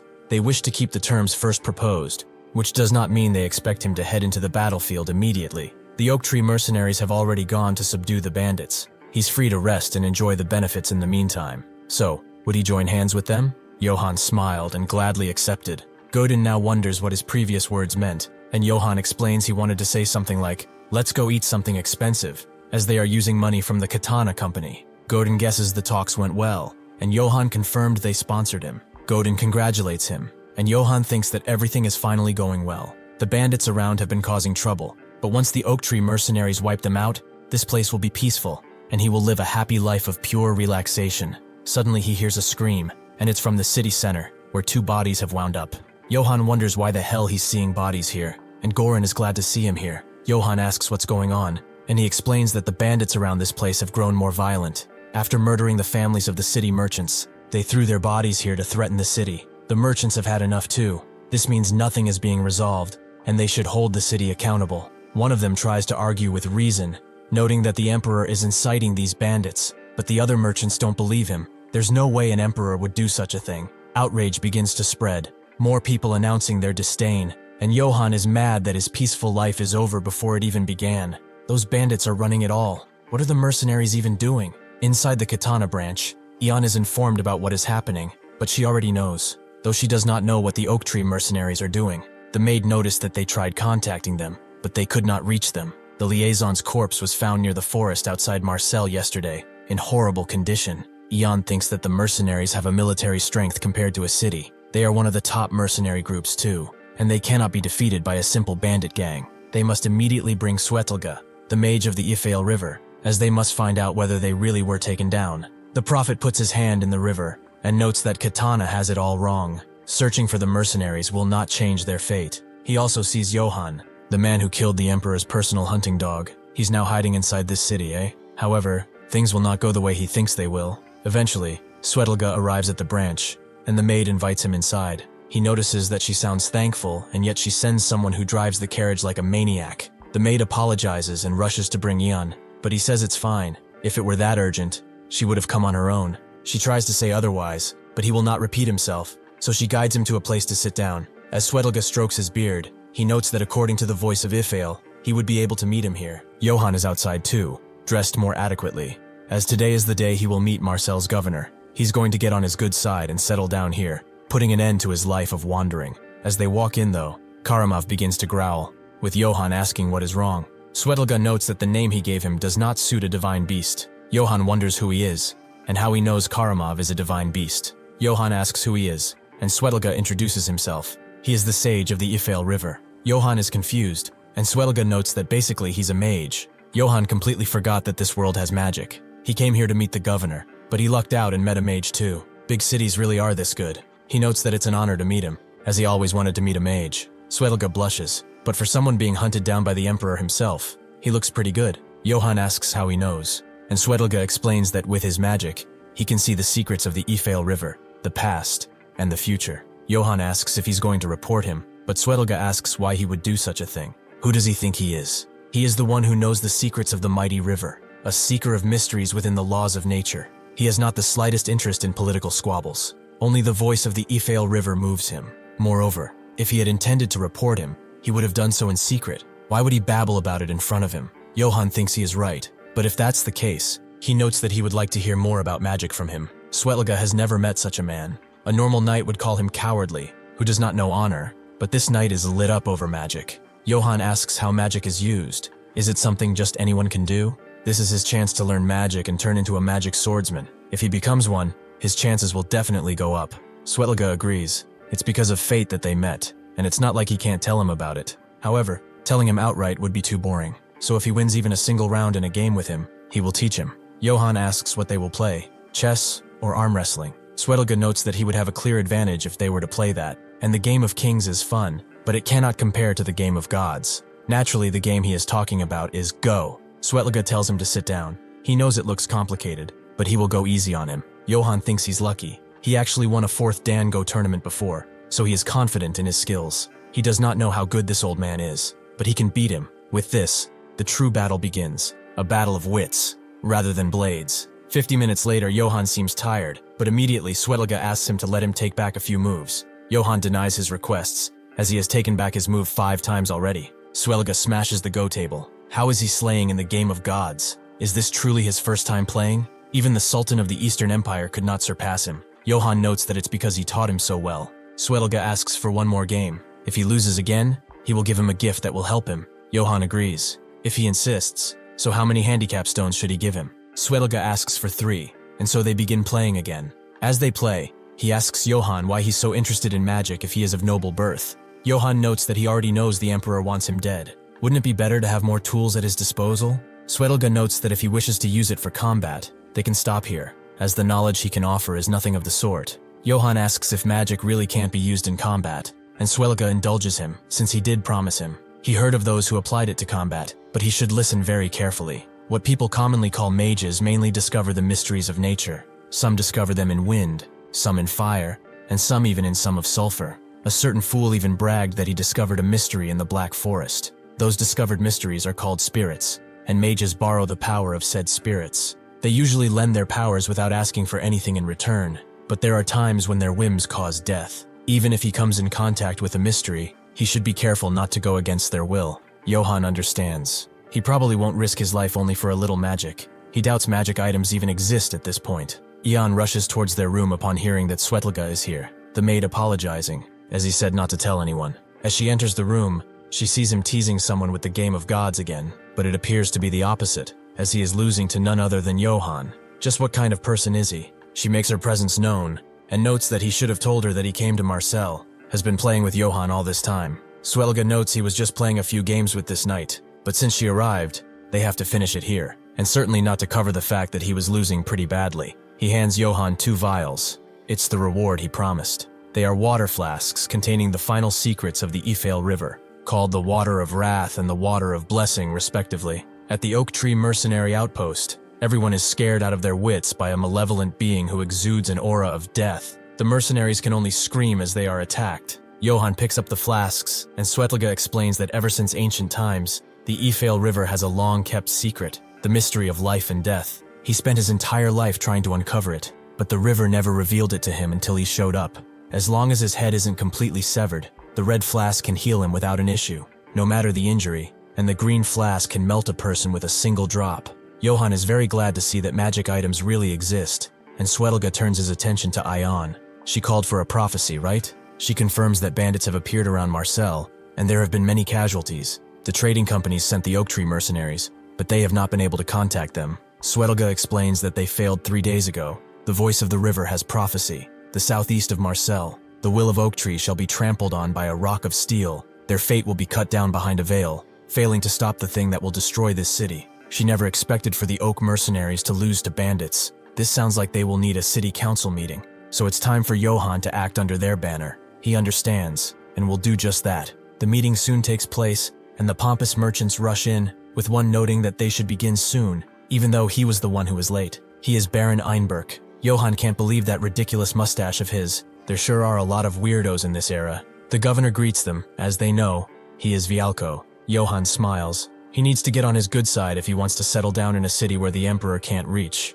He has to make a good impression. The governor notes that seeing all the influential families here today, he should like to thank them for making the time to attend, despite being busy with their schedules. Before they begin, he would like to introduce a noble to them all. This is a member of House Yates, who is sponsored by the Katana Trading Company, Sir Johan. He greets them, and they all slowly clap, making Johan feel pretty weird. Baron Einberg notes that, more importantly, he heard the mercenary group hired by the trading company failed in their task. What happened? If they had asked the Holy Empire's emperor for help, this issue would have been resolved. The anti-emperor faction screams out, noting that those bandits showed up because of him. He should take responsibility by lowering the taxes he takes. The pro-emperor faction tells them to shut it. How dare they insult his majesty with their blasphemous words? They get into a shouting match, and Johan doesn't understand a word they are saying, but a lot of people here openly follow the emperor. He will be in danger if he's exposed. Suddenly, Vialco tells them to shut it, and they all sit down like a bunch of puppies. Ian clears her throat and explains that they understand their concerns,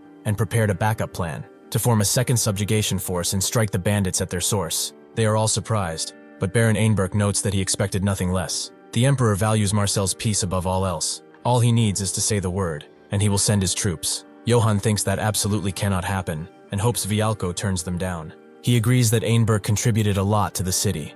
In fact, he is grateful, but he must decline. His Majesty must be busy with the recent rebellions, so he wishes to lighten his burden. Marcel will organize a new mercenary force that includes Johan. Einberg notes that if this is his decision, then he will leave it at that. Johan breathes a sigh of relief, but that mustache guy is probably pro-emperor, and he and the emperor seem close. Eldon said the emperor couldn't touch Marcel, but that's not what it seems like. Well, they should continue the meeting.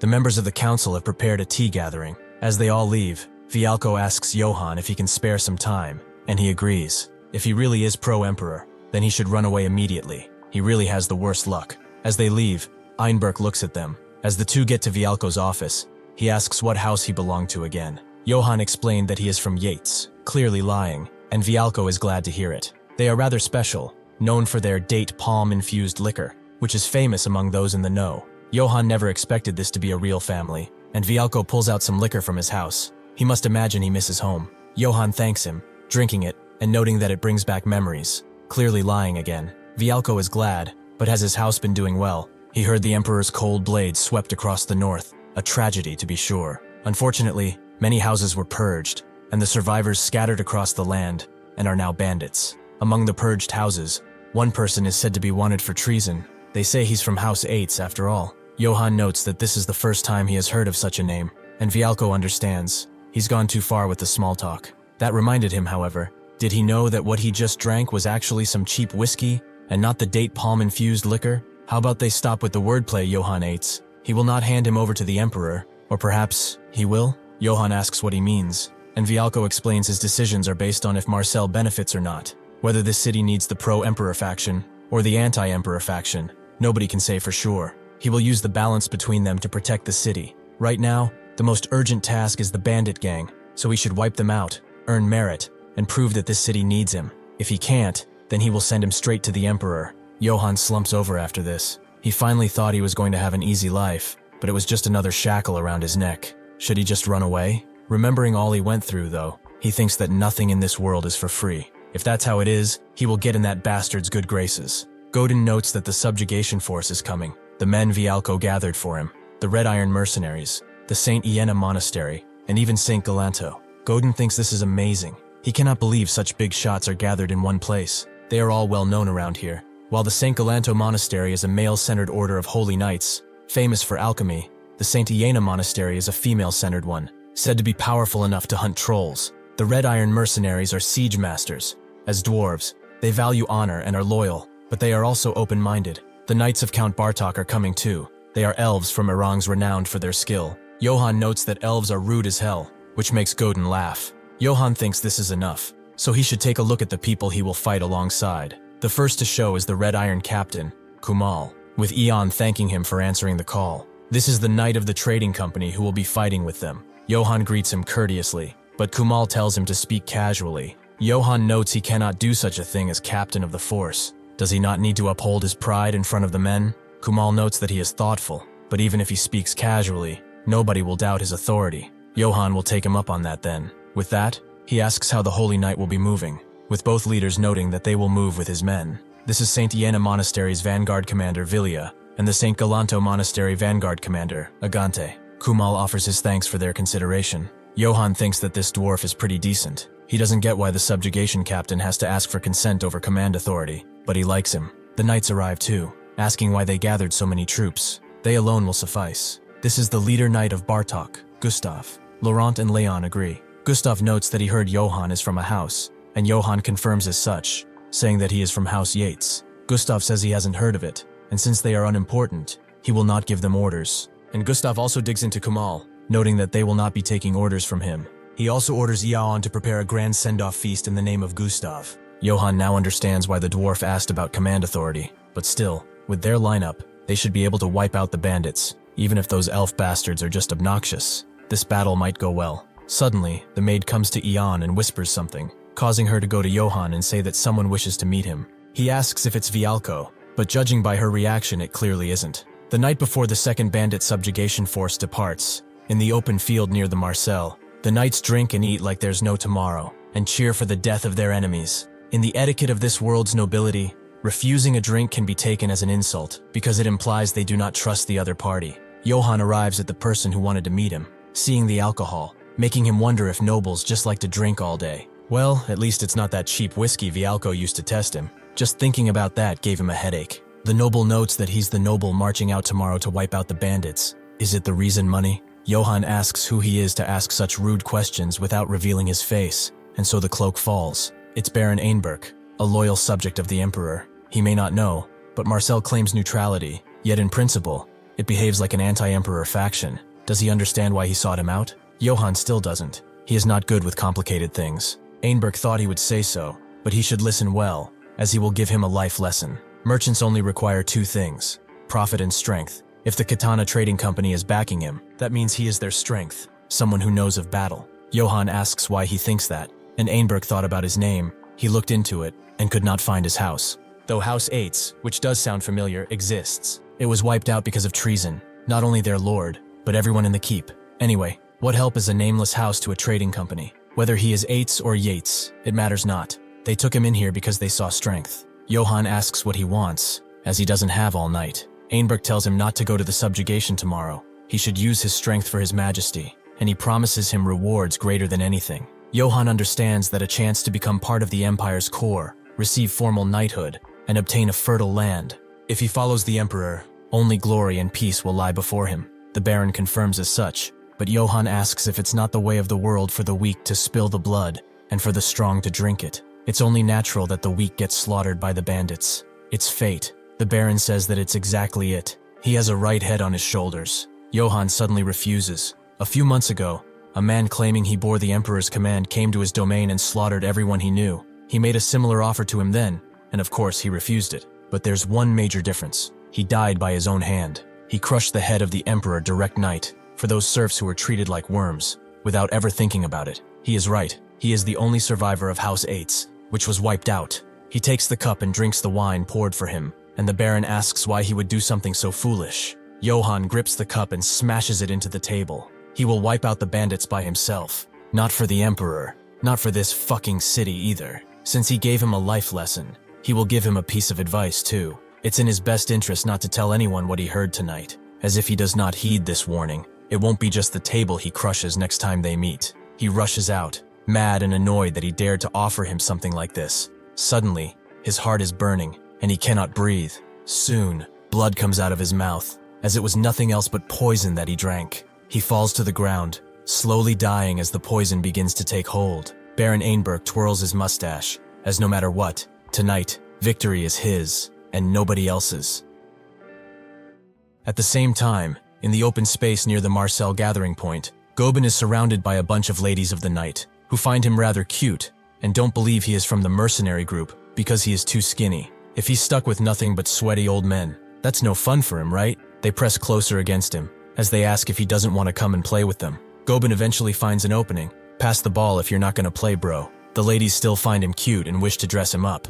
Gobin goes inside the manor, calling out for Johann, as this place is way too scary for someone as innocent as he is. It seemed that Swelga was having a hard time too, so he should come back quickly. As he walks through, he sees Johann on the ground, and it makes his heart sink. He crouches down to his level and asks what happened for him to be bleeding this much, and the blood seems to be dry too. He picks up Johann and screams out, hoping that someone, anyone, comes to rescue him. He also tells Johann to get a hold of himself, as he cannot die like this. Eventually, Johann wakes up, and the first thing he does is throw up his guts, the poison clearly leaving his body by this point. He calls out Gobin, who is standing by, and remembers what he did. Nobody came for the rescue, so he used the potion that Swelga gave them. Johann thanks him back then. If he didn't find him and did what he did, he wouldn't be alive right now. Gobin says it was nothing. He panicked without realizing he had the water of blessing. He turns to Swelga, who is also in the room, and thanks him. If there hadn't been that water of blessing, he would be dead right now. Swelga notes he did nothing in particular,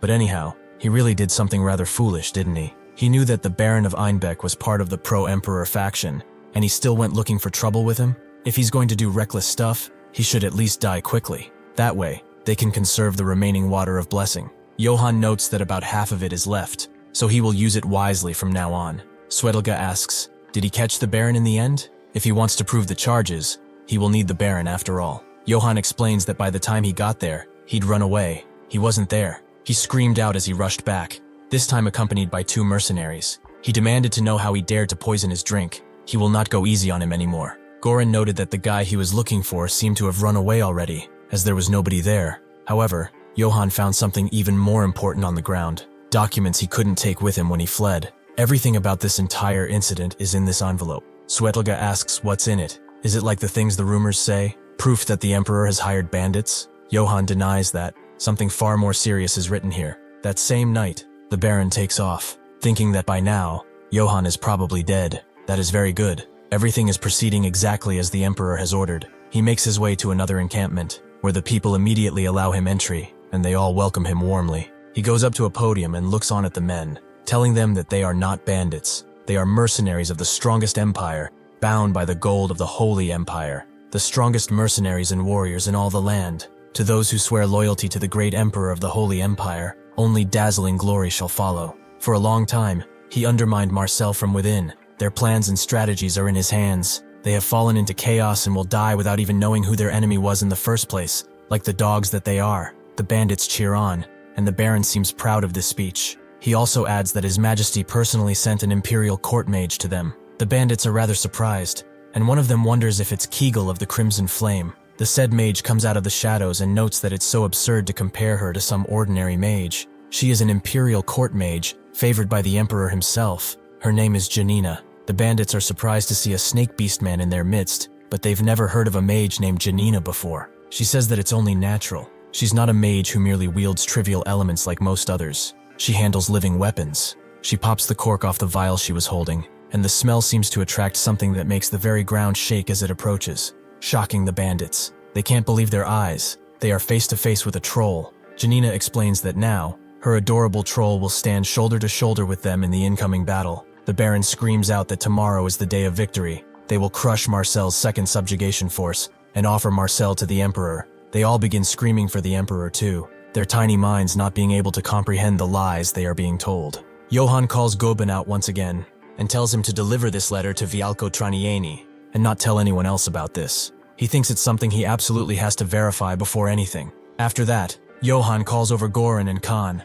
while Swelga just stares, rather puzzled. He wonders why the Ifale River is trying to save that knight. What is it that it wishes to do through him? On the day of departure, in front of the Marcel Gate, the second Marcel bandit subjugation force makes final preparations to set out, with Kumal standing in the front. The priests pray to their lord, and Johann arrives too. Gobin comes around and wishes good fortune in this battle, and Johann thanks him, also telling him to take care of Svetlga for him. The old man notes that this is not his first and probably not his last subjugation operation. He should worry more about himself. With that, Johann leaves toward the group and arrives next to Kumal, who is glad to see him again. Since everyone seems to be ready, Kumal gives out the signal to the hornbearer. But just as he's about to give the order to move in, the foolish knights charge in first in front of anyone. Johann is not even mad anymore, just kind of disappointed, and now understands why Kumal got consent for command. He tells his hornbearer to blow it again, and with that, the order to advance is given. Inside of the city, Ion and the magistrate hear the horn blare out, with Ion noting that it seems they have finally departed.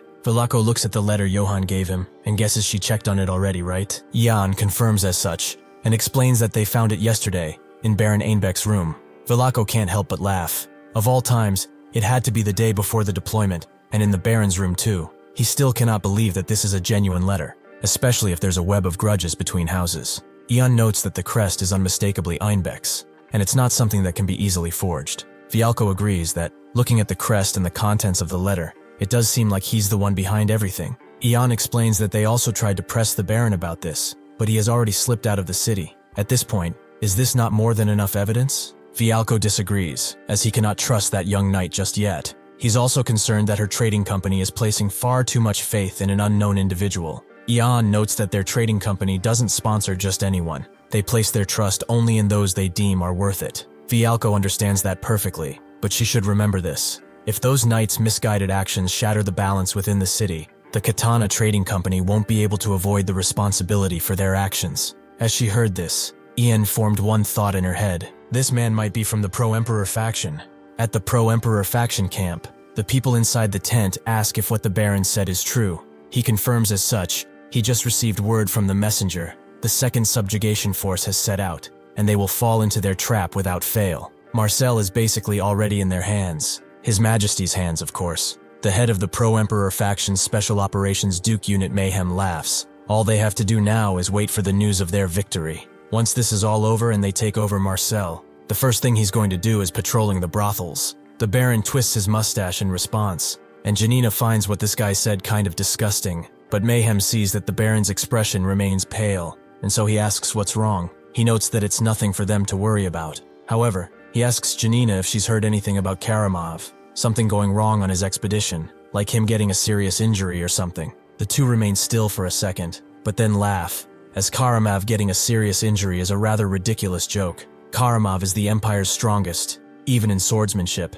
and he's practically wrapped head to toe in legendary equipment. This means that he's the core of the Empire's military power all by himself. For something to happen to that man, it would have to take 1,000,000 men. The Baron's nerves are calmed down a little now. What that lowborn said was actually something to try and deceive him. It's a good thing that he ended his pathetic life. The subjugation unit eventually arrives near the battle, where they see that Gustav's unit swept through cleanly, seemingly taking care of a couple of bandits ready. Gustav's man sees them and notes that they thought something happened to them, but it's just the dwarves being slow, isn't it? Kumal steps forward and notes that he is indeed a dwarf, but Johann is actually a noble, so how about they show some respect, before he crushes those pointy ears of his, that is. As they bicker, Johann thinks that elves and dwarves really don't get along, as expected. He tells Kumal that this is enough, and he apologizes. Johann moves his attention to one of the elves and asks if there was fighting here, and where everyone else went after the battle. The elf explains that the valiant Gustav and the elven knights wiped this place clean.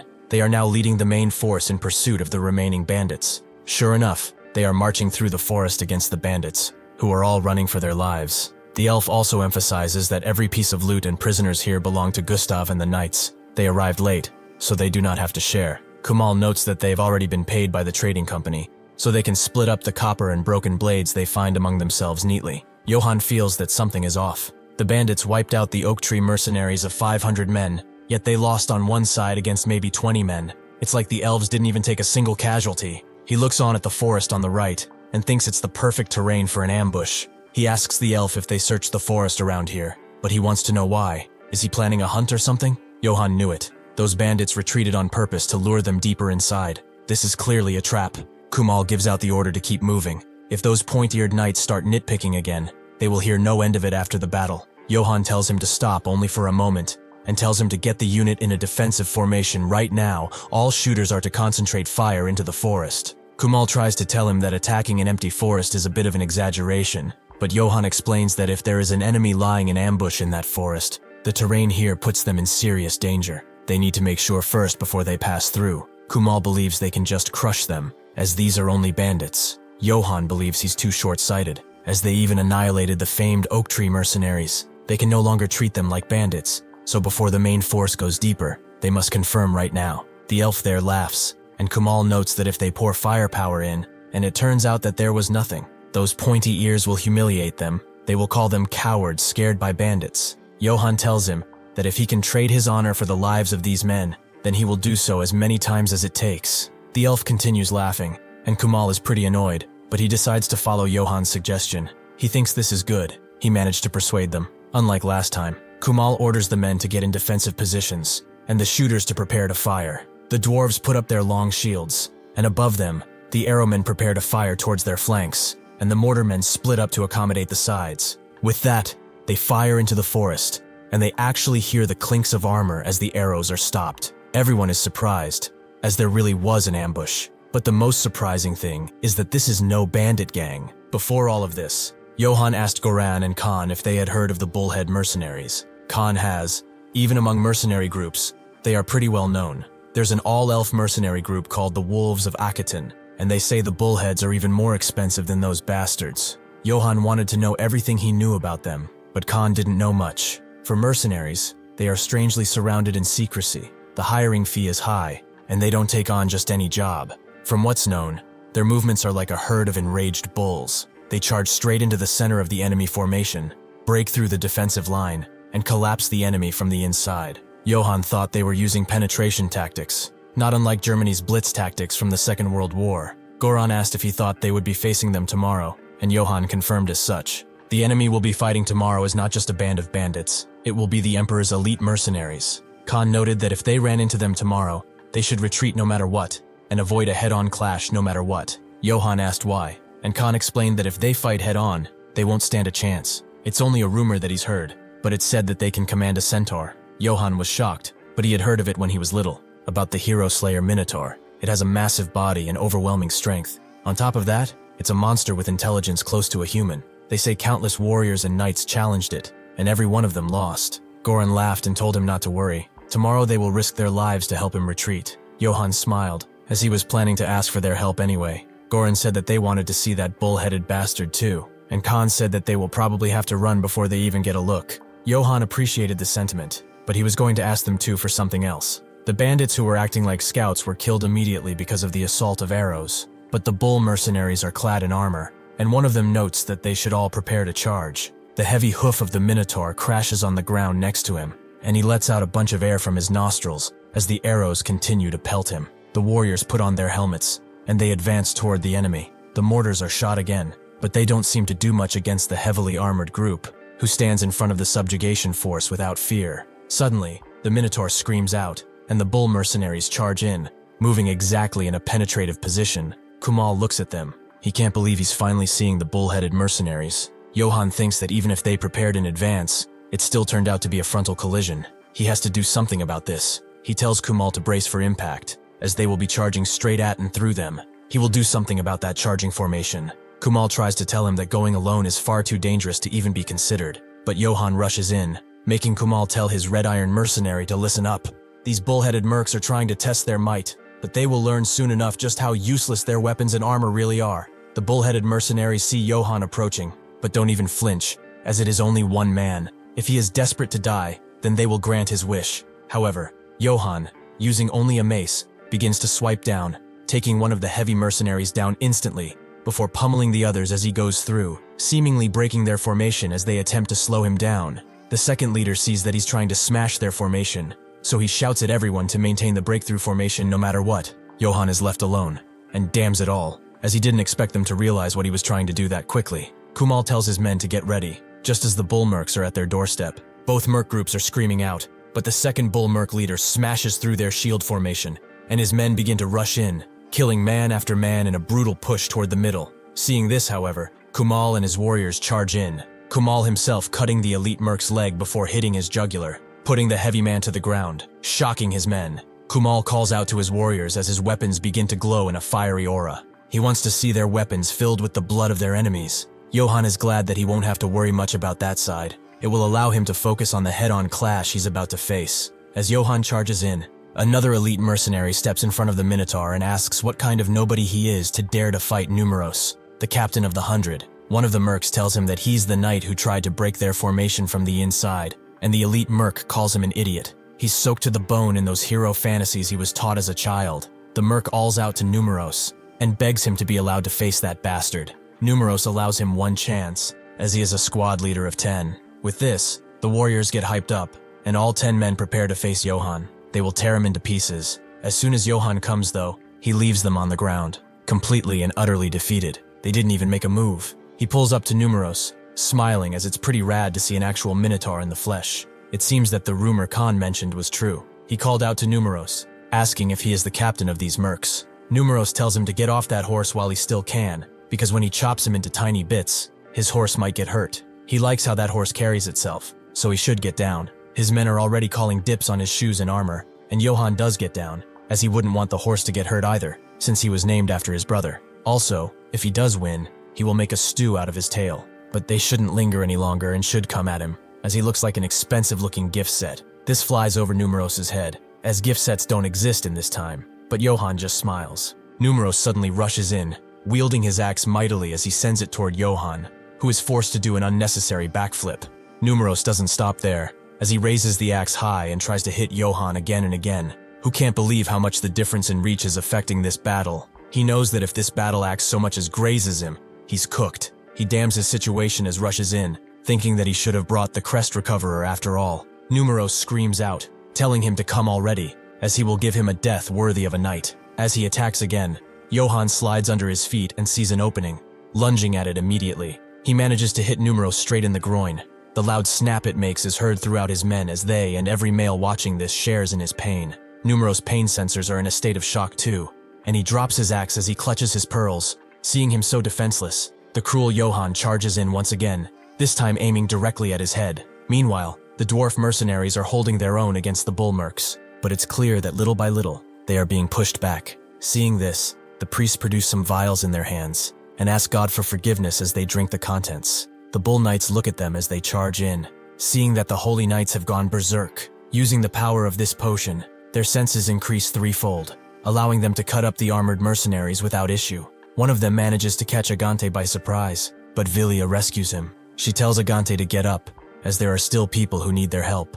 Agante takes her hand, noting that screams are hymns, and fresh blood is holy water. The light will be with them. The bull-headed mercenaries still refuse to fall back in spite of this, as Numeros will crush that knight and come back to save them. Unfortunately, their lord is now on the ground, completely and utterly defenseless as Johann stands above him, wondering if he has any last words, since he's a hero slayer and all. The mercs put down their helmets, accepting that their leader has lost. Numeros apologizes for mouthing off. He begs for his life, seeming more like a beggar than anything. Even if he were to kill him, it will not help his honor at all, as he is not a real minotaur. Johann asks what he is talking about, and Numeros explains that he's only a half-minotaur. He's not as strong as a pureblood, and he's not as smart either. Even if he does kill him, it will only count as a small achievement. Johann doesn't really know what he's talking about, and then calls out the bugler, telling him to inform the ones that went ahead that they have been defeated.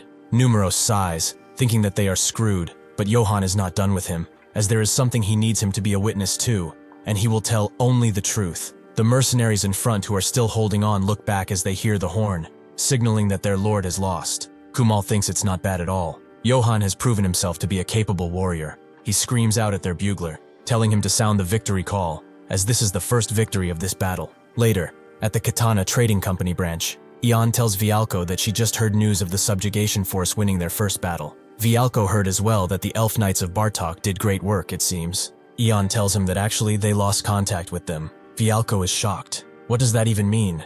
There is no way Elf Knights would lose to mere bandits. Ian agrees that would be the case if they were an ordinary bandit gang. But as Johann claimed, there was a mercenary group hiding their identity. She gives him a document that just arrived, and so he should read it. The bullhead mercenaries confessed everything. They said it was all at the instigation of the Baron, confirming that the previous letter was indeed his. Vialco is surprised. If she's talking about the bullhead mercenaries, it means their captain is that Minotaur, right? His admitting to the charges means he was captured alive, but who could do something so absurd? Ian tells him that there is someone who does absurd things from time to time, and he can guess who that is.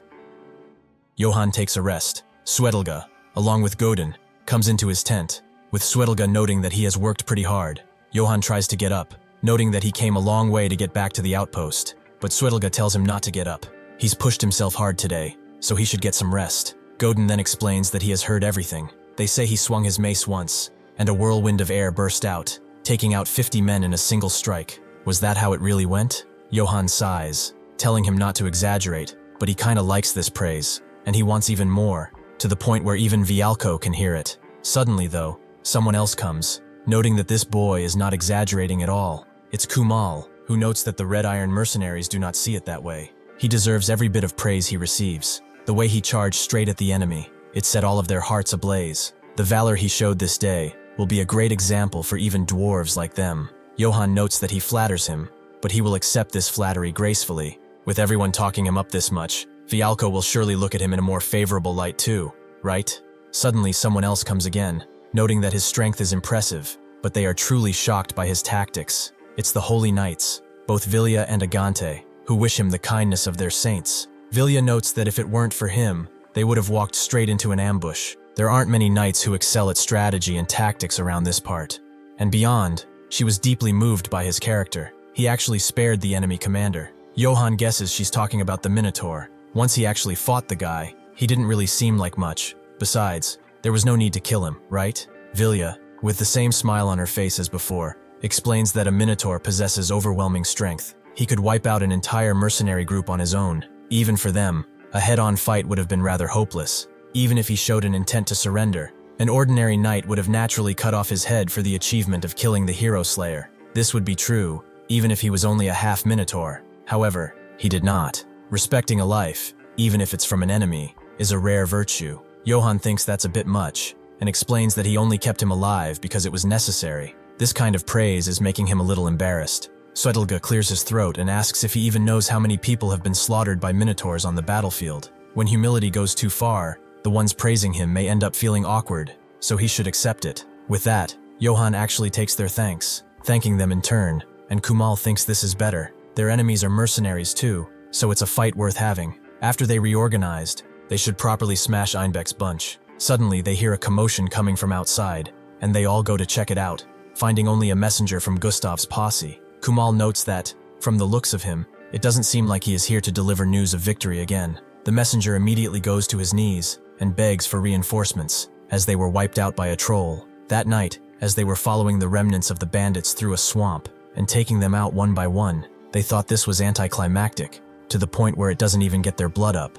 Either way, they came here because they owe them a debt, right? They were never expecting an honorable fight in the first place. They all owe the trading company, so they should go and wipe them out as repayment. Count Bartok said the same thing, didn't he? Another elf noted that they should damn those trading company bastards. So what if they borrowed a little? They ran tattling to the count. They'll keep chasing after them, as they'll have to take the spoils too. After all, they told them to listen. From this point on, they will pursue the fleeing enemy and annihilate them. They will strip them of anything that looks valuable, and anyone who pockets the loot themselves will be subsequently punished. His men charged in, and another of the knights now got off his horse, thinking that they should catch their breath and shake their equipment. He didn't even know there was a place like this near Marcel. Gustav agreed. It's the kind of place that makes one's skin crawl. Feels like something's about to jump out at any point. Sure enough, after a while of waiting, someone was coming. Someone who looked stranger, like one of their soldiers. But there's no way they finished the annihilation that fast, right? Suddenly they see that this soldier is almost entirely broken, and as he begs for help, a hand smashed into him, annihilating him. Gustav drew his blade immediately and asked what this is. That's when they came face to face with the troll. They fell into the trap those bastards set. The bandits vanished, and then a troll descended on them. Johann guessed as much. It was a trap to lure them deeper inside, but he's saying they're controlling a troll. There's no way something like that was in Einbeck's letter, right? The messenger explains that the 3 knights of Bartok are still there, so he begs them to please save his men. Kumal looks at the others and asks what they think. Vilya notes that it's their creed not to turn their backs on those in trouble, but this might be too much, and Agante agrees that for now, they will follow his judgment. Johann asks what kind of creature a troll is, as it'll be easier to decide once they know. Vilya explains that she has defeated a troll before. However, if she hadn't had the help of God, she wouldn't have had even a sliver of a chance. A troll's hide is tougher than any rock, and its muscles are like ropes of steel. It's so hard that most attacks don't even affect it. The monstrous strength comes from its overwhelming size,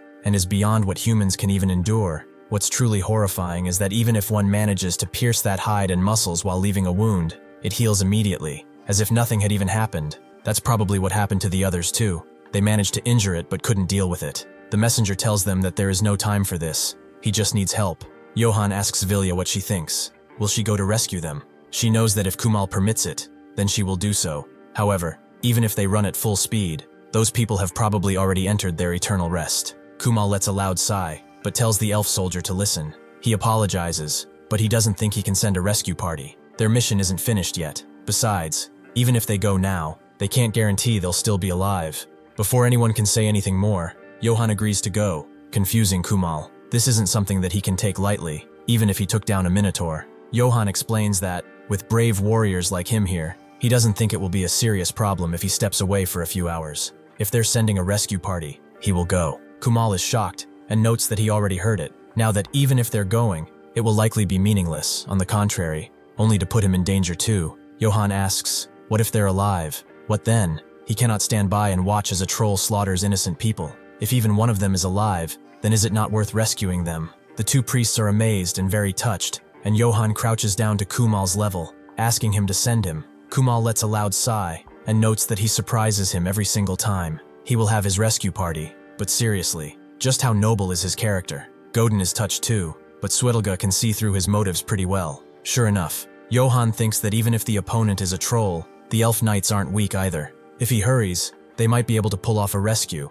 and they're from Orangs, right? He has heard that elves there are loaded, so as a reward, he is going to squeeze out as much gold as he possibly can. At the bandit camp, the bandit leader explains that a dispatch notice came in from the scouts. They said the elf knights have fallen into the trap. He can't help but laugh at this. If the elf knights of Orangs got wiped out just like that, then the relationship between the city magistrate of Marcel and Orangs will definitely be finished. Janina tells him not to celebrate just yet. They didn't manage to draw in the main party force, and the bullhead mercenaries surrendered too. From what she's heard, a considerable amount of the Emperor's gold coins were spent on them specifically. What happened for them to surrender this easily? She wonders. The Baron thinks that the bullhead mercenaries were disposable from the start anyway. Although the bandit leader notes that it's the first time he's hearing about it, the Baron suddenly pulls out a letter with a very important-looking crest, and explains that the real plan lies elsewhere, so they shouldn't worry. More importantly, how is her troll doing? Is he doing fine? He has heard previously that trolls are weak to fire. If the elf knights figured out some way to counter it, it would be quite a bad situation for them. Janina tells him not to worry. Why does he think she stationed the troll in that swamp? That area has higher humidity than most places, so even torches do not light up well. The bandit leader guesses that there is nothing to worry about then, and she confirms as such. Without even being able to light their torches, they will meet their fate in the abyss of darkness and die by the hands of her creation. The church party makes their way into the swamp. Johann is surprised that they have a flame that burns really well in a swamp like this. What did she call this fire again? Vilya explains that it's Aina's fire, a holy magic. It's a spell passed down through their monastery for generations, mainly used when exterminating monsters like this. Johann guesses they hunt trolls with Aina's fire, and she confirms as such. A troll's rapid healing ability can be suppressed with the holy magic of this fire. Thanks to this sacred flame, they were able to kill that troll. Johann asks if it's different from normal fire, and she confirms as such. The casting speed varies depending on scale. Once it catches, even water won't put it out, and it burns whatever it catches to the very end. It's a flame of purification that incinerates the impure according to the caster's will. Truly, it is a cleansing flame. Johann is a bit scared, as that seems eerily similar to white phosphorus. She is impressive in many ways though.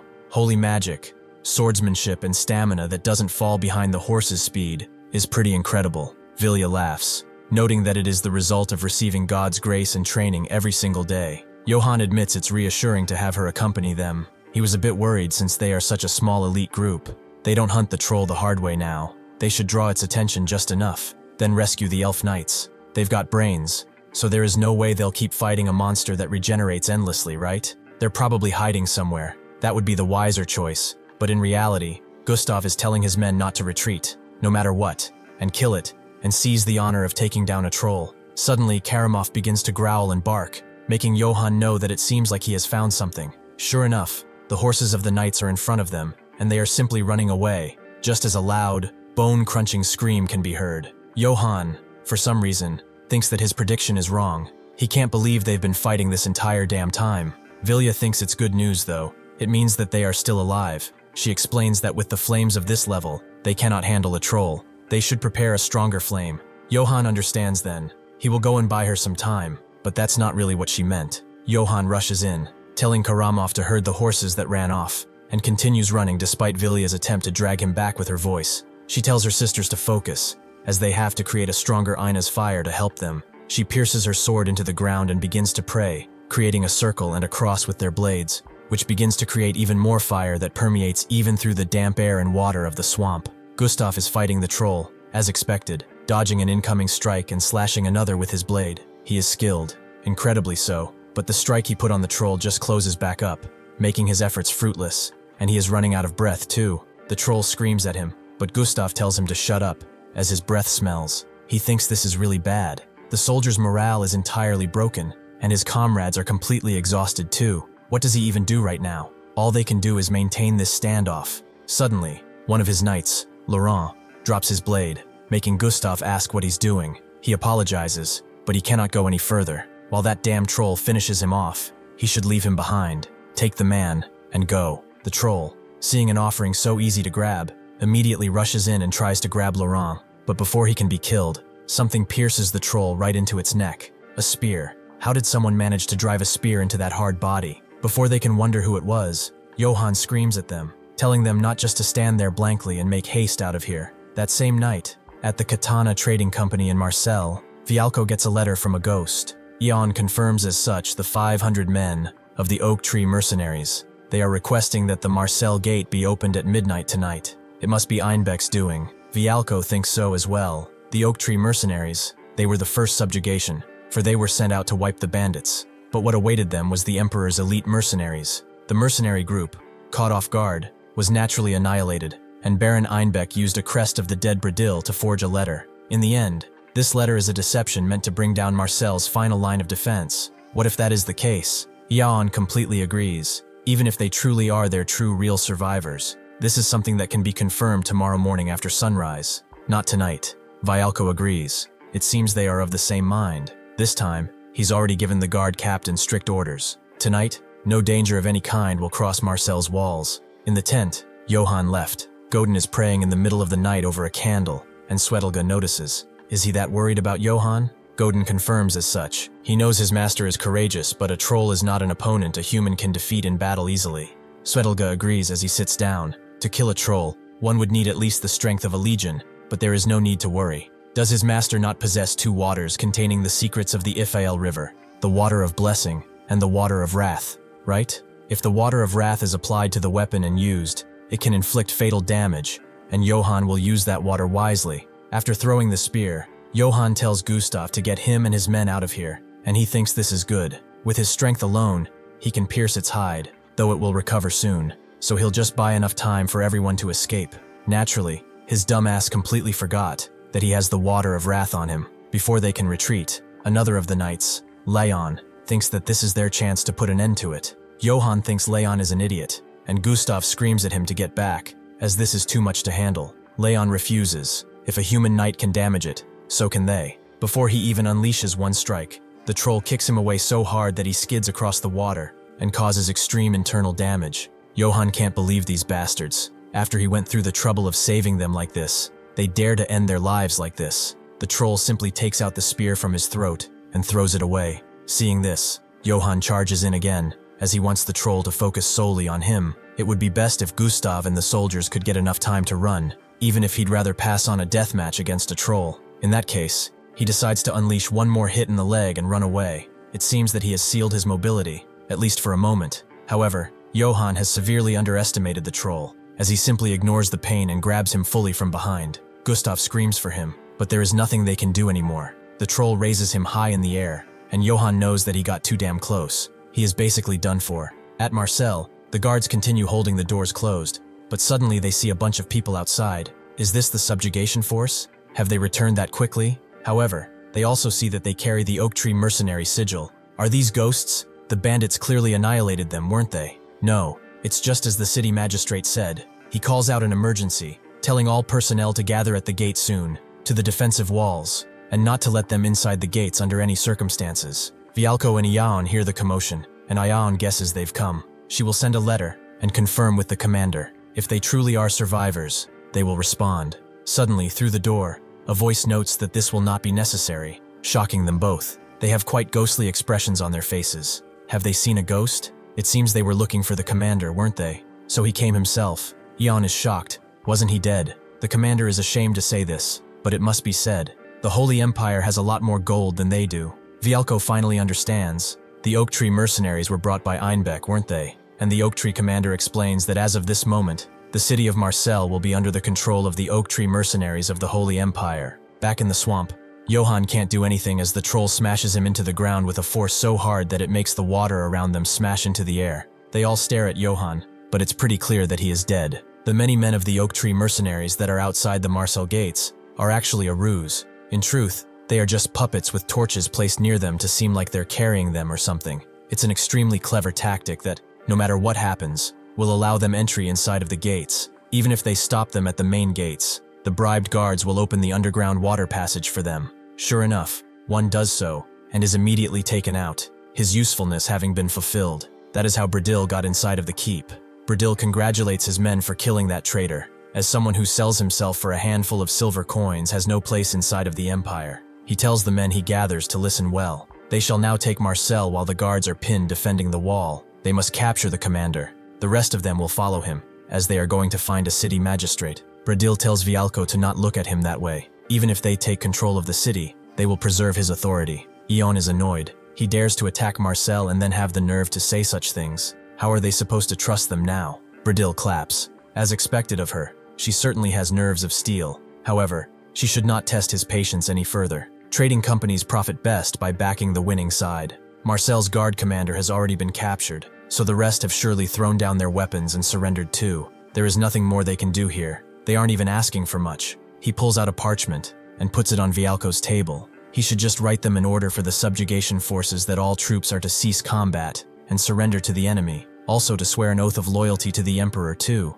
If he does that, then he will have no need to stain his hands with his blood, right? Johann lies dead in the ground, and the troll moves on to the ones who attacked him first, the few puny elves that are left. Gustav has had enough. He tells the other knight to take Leon and the troops and fall back, as he will buy them time. He refuses as he wants to stay, and tells some of his men to help Leon quickly, but suddenly Gustav screams at him, explaining that this is an order, not from a friend but from his superior. He will go now. Before he can say anything more, Gustav charges at the troll, telling it to come, as he wants to die an honorable death in combat. As they fight, the last vestiges of consciousness seep out of Johann. He remembers his old master's words, that he should not fight an enemy he cannot defeat. If danger comes, he will run. If he must fight, then he must kill them. That is the rule to never die. He apologizes now, as it seems he has reached his limit. His body won't even move anymore. He's too tired to move anyway. He closes his eyes and looks back on it. Life really was a painful endeavor. Now his heart will just stop.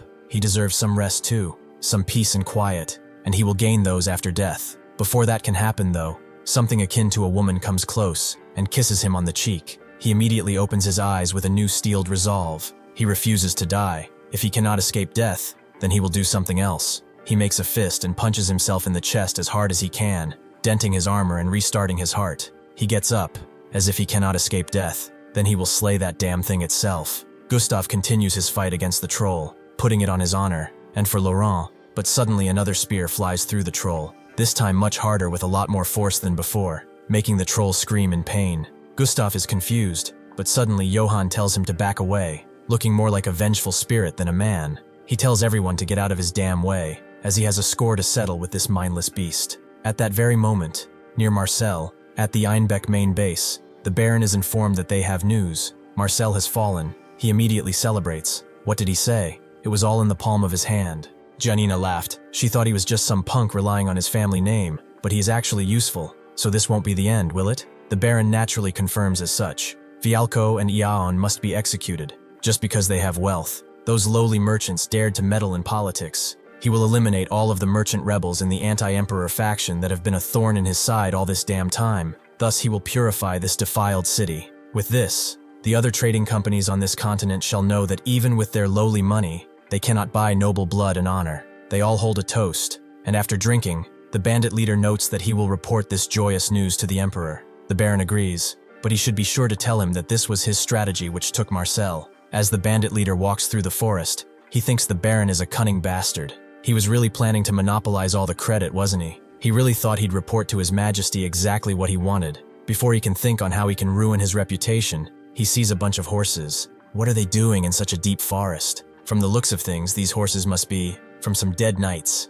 This white one is especially nice. They'll behave, right? He mounts the white horse and thinks that whoever owned it is a fine steed indeed. He could reach the imperial palace much quicker with this. He tries to make the horse move, but it doesn't, and it digs in the ground with its hoof. Suddenly, though, he hears a very, very low growl, and in front of him, Kuramov has just noticed that someone is trying to take his master's property. Leon wonders if it's really okay for that human knight to face the beast alone. Should they not join in? Gustav refuses. As much as he does not want to admit it, he's faced that monster dozens of times. But not only did he fail to wound it, he didn't even make it cry. Yet this human knight hit it with a spear once, and made it scream so loud. They haven't been able to inflict wounds of that severity on it at all this time. If they join in, they will only be a hindrance. So now is the time to witness this knight's honorable battle. Johann charges in, prepares his spears, and throws them mightily into the troll. However, the troll just brushes them off. Gustav wonders if he'll just rely on spear throwing. That will not deal a fatal blow. Just what is this human knight thinking? Before he can wonder anymore, Johann's fury takes a hold of him, and he charges in. He ducks under one of the troll's punches, and unleashes one of his own right to the troll's side, making the beast actually throw up blood with his bare hands, shocking everyone. He continues this adamant charge, hitting the troll again and again and again, but the troll is annoyed now, so it tries to unleash a mighty strike on Johann, which he actually matches, smashing his fist into the troll, creating a shockwave of power. The troll's hand actually begins to shred itself from the force, causing it to scream, and allowing Johann to jump in. He grabs the troll's head, and smashes his chin in with his knee with a force so hard that it makes the beast stumble back and fall into the water, just like he did a few minutes prior. Leon is simply shocked, and asks Gustav if he is not dreaming. Gustav remains silent for a while, but then tells Johann to do it now. Before that thing recovers again, they must retreat quickly. Johann, however, isn't even hearing him. He climbs over the tired beast, and puts both his hands into its mouth, grabbing its jaw tightly. He begins pulling up with a force that could move a mountain. The troll tries to wiggle around to force him to stop, and it actually manages to grab Johann's neck, but this does not stop him. He continues pulling and pulling until the beast can only scream, and a loud, ugly tearing sound can be heard throughout the entire swamp. shocking Gustav and the others. Johann catches his breath loudly, completely and utterly spent. But with the troll's jaw completely removed, it should be finished. As the horses of the elf knights and Johann's run through the forest, Kuramov drags the thief leader away with them. He wonders what is going on. Is this creature planning to eat him along with those horses? Is he going to die such a miserable death? Sensing his incoming doom, he screams out into the night, but nobody truly hears him. After the fight, Gustav looks on at Leon, who is taking his last breaths. He tells him to not make such a face if it does end like this. Is it not an honorable death for an errant knight? He cannot hide his grief. He looks at Leon as he vomits up a bunch of blood. Leon himself tells him that it's all right, and if he could tell his father about how he fought on the battlefield, it appears that he will not be able to tell him himself after all. Gustav crouches down, tears streaming down his face, noting that he fought braver than anyone else here. He will make sure that his father honors his life well. Leon nods, thanks him, and looks at them with a fading light in his eyes. He calls out, Gustav, Johann, and his brothers and friends of Bartok. The time he spent with them was truly a great honor. The Bartok knights cry out fully now, but Johann just kind of looks at them with a pretty uninterested expression. He pulls out the vial of water, thinking that it's a shame to use this on an NPC. However, it is worth the investment for now. He goes to Leon and hands him the vial, telling him to drink this, as it will ease the pain. Leon grabs it with a shaky hand, noting that it appears he's about to see something interesting, to meet a knight with such bravery as his. Johann tells him to just shut it and drink the potion. Leon does so, and as the last drop falls on his lips, his hand falls down as well, and his breath becomes even as his heart stops. Gustav tells him to rest in peace, noting that he was a friend who was like a brother to him. He gets up from his crouch, and thanks Johann for easing Leon's pain. If it was not for him, he would have suffered until his very last breath. Johann says nothing though, as sure enough, Leon begins to cough up again, but this time he appears much healthier. Leon demands to know what kind of potion he gave him. The pain is completely and utterly gone, and strangely enough, he actually feels refreshed too. His vision is clear, and it's pretty easy to breathe. Johann congratulates him, and asks how it feels to be reborn. Leon doesn't understand reborn. Just what kind of potion is that? Johann explains that this was the water of blessing. It's a miraculous water that can save anyone as long as they are not fully dead. It's a mystical potion granted to him by the mage of the Eifel River, Swetelga. The other knight hugs Leon, and in turn, Gustav hugs Johann. Overwhelmed by emotion, he thanks him very much. He saved the friend who was like a brother to him. Without a doubt, he is the most honorable knight in all the human race they will ever meet. Johann appreciates it, but it was water he got from Swetelga, so he should thank him instead. Gustav says he is not wrong. However, he is the one who used such a precious item on his friend, so he is the one who deserves all the credit here. He immediately turns to his men and asks if they also know that the honorable knight Johann has saved their brother. As warriors of Bartok who uphold their honor, they will all show their respect and praise Sir Johann. They immediately do so, screaming his praise, and Gustav feels proud. However, Johann thinks that this is just plain embarrassing. He has never felt this embarrassed in his entire life. Gustav then turns to him, still giddy, and tells him that now he is like a sworn brother to him. From this day forth, anyone who insults Johann will face their wrath. He whips out his blade, twirling it around, and declares that anyone who becomes an enemy of Johann will face their swords. The warriors all cheer, and Johann claps, noting that it's truly an honor. Although if you would be honest, he'd prefer to just be paid. Don't they have luxury goods and money? That night, Godin goes to Swetelga's tent, very happy as he dances around. As they say, Johann won against a troll. Swetelga expected as much ever since the mystery of the Eifel River was added to Iena's fire, even on a small-scale subjugation, as it is certainly possible. Godin tells him it wasn't like that. They say he didn't use Iena's fire or magic. He ripped the troll's mouth open with his bare hands and killed it. Swetelga says yeah, not really caring for the rumors, but then he thinks about it and jumps up, confused as all hell. He killed that troll by ripping its mouth open with his bare hands.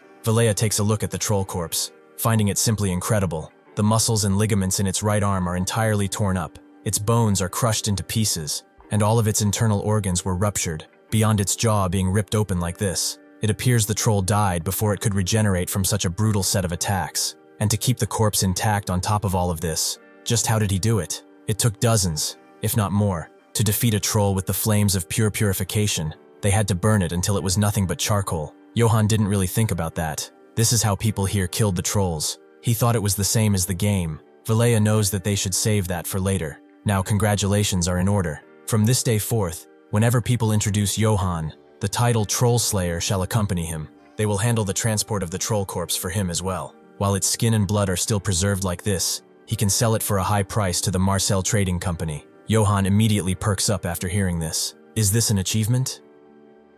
In his past life, no matter how hard he tried, he never experienced something like this. Now that he thinks about it, that bull-headed guy said the same thing before. When a knight defeats a strong enemy, they earn a fitting title. This is the first achievement in this world, a troll slayer. Suddenly, the elf knights call out a monster that is chasing the runaway horses. Vilea immediately runs off, noting that it appears his little dog is bringing his horse back, so he will go and explain it to them. She goes with her eyes closed, telling the knights who are preparing for battle to calm down, as what they see is not a monster. It's a little dog that Johann has taken care of. She opens her eyes and sees that the little dog Johann had has turned into a mythical beast, and she immediately pulls out her blade, noting that he is not little at all. After the situation is diffused, Johann crouches down to the bandit leader, who explains that he is just a passerby and was suddenly attacked by the wolf. Johann doesn't believe him for even a second. This area is a battlefield between disguised bandits and the Marcel Expeditionary Force. Is he trying to say he passed through here knowing such a thing?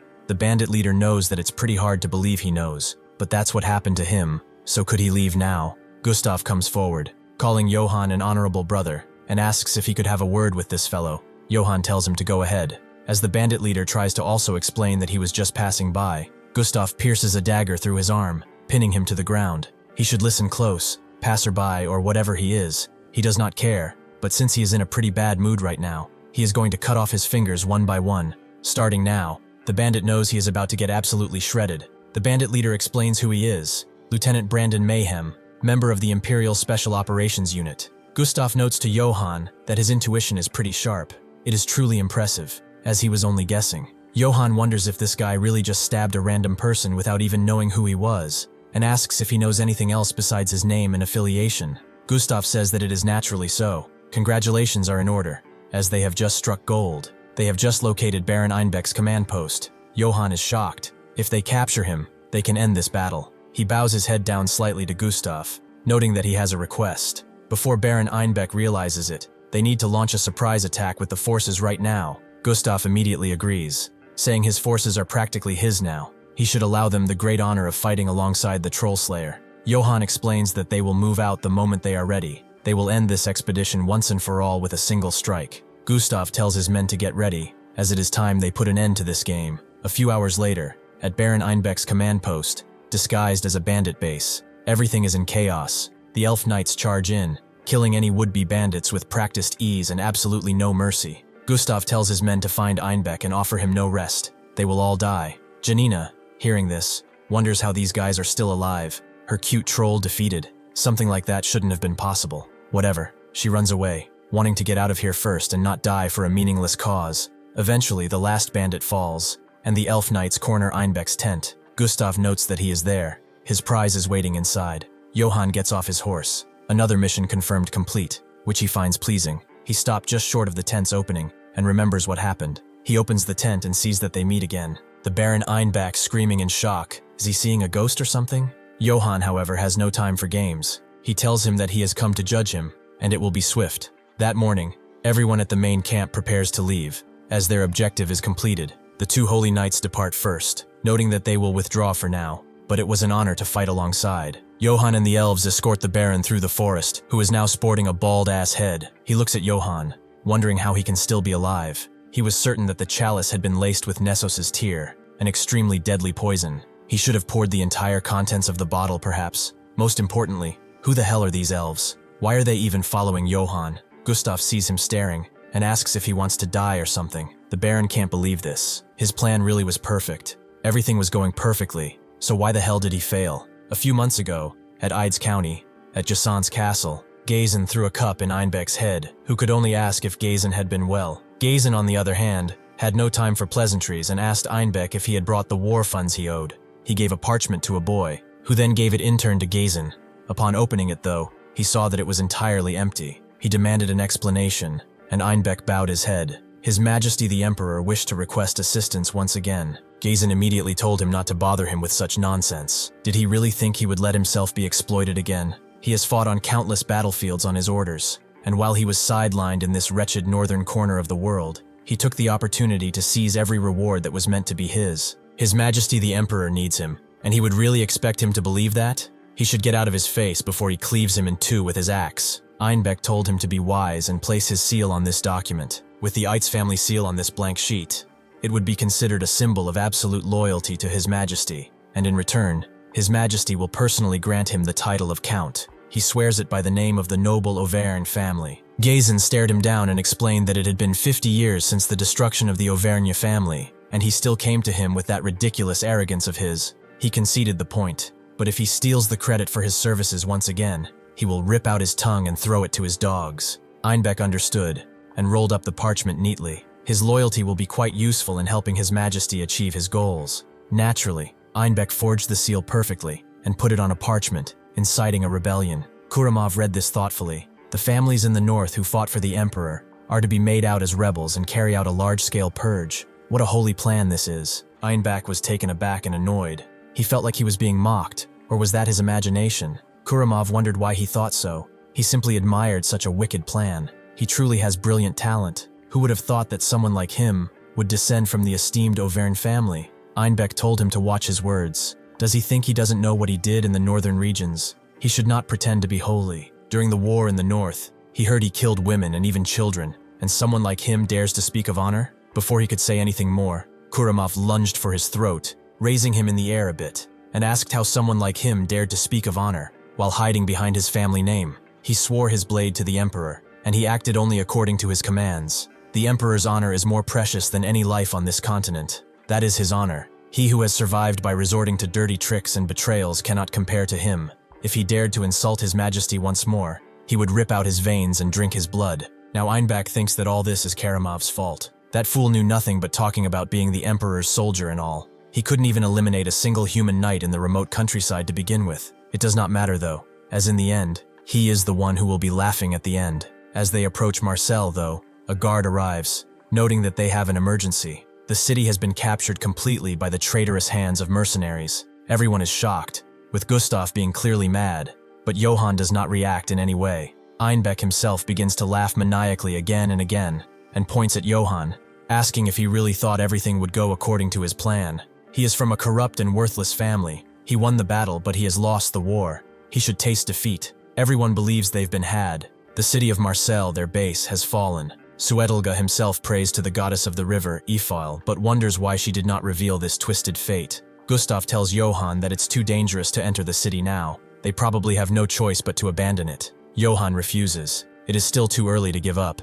After all they have to go ahead and face whatever comes next, or they cannot call themselves knights. Einbeck tells him that pushing forward would only get him killed, because Bradil, who captured the magistrate Vialco, will bring a surrender proclamation. He thinks that the moment they take control of Marseille fully, Johann will be his first target. He will sever his tendons and roam the entire empire, proving that Kuramov was an incompetent fool. After all that, once he is useless, he will put him to the gallows, and then, in his final moment, he will whisper in his ear that he was the one who killed his father. Johann gets off his horse, and the gates to the city slowly open. Instead of Bradil, whom Einbeck was expecting and is now rushing towards, he finds Vialco and the mercenaries from before. He screams out in terror, wondering why he is here, and Gustav is shocked too. Just what happened inside. Vialco congratulates Johann, bowing his head slightly. As Marseille's magistrate, he wishes to encourage his efforts, and sincerely congratulates him on his safe return. Johann thanks him for the warm welcome, and notes that he is relieved to see him safe.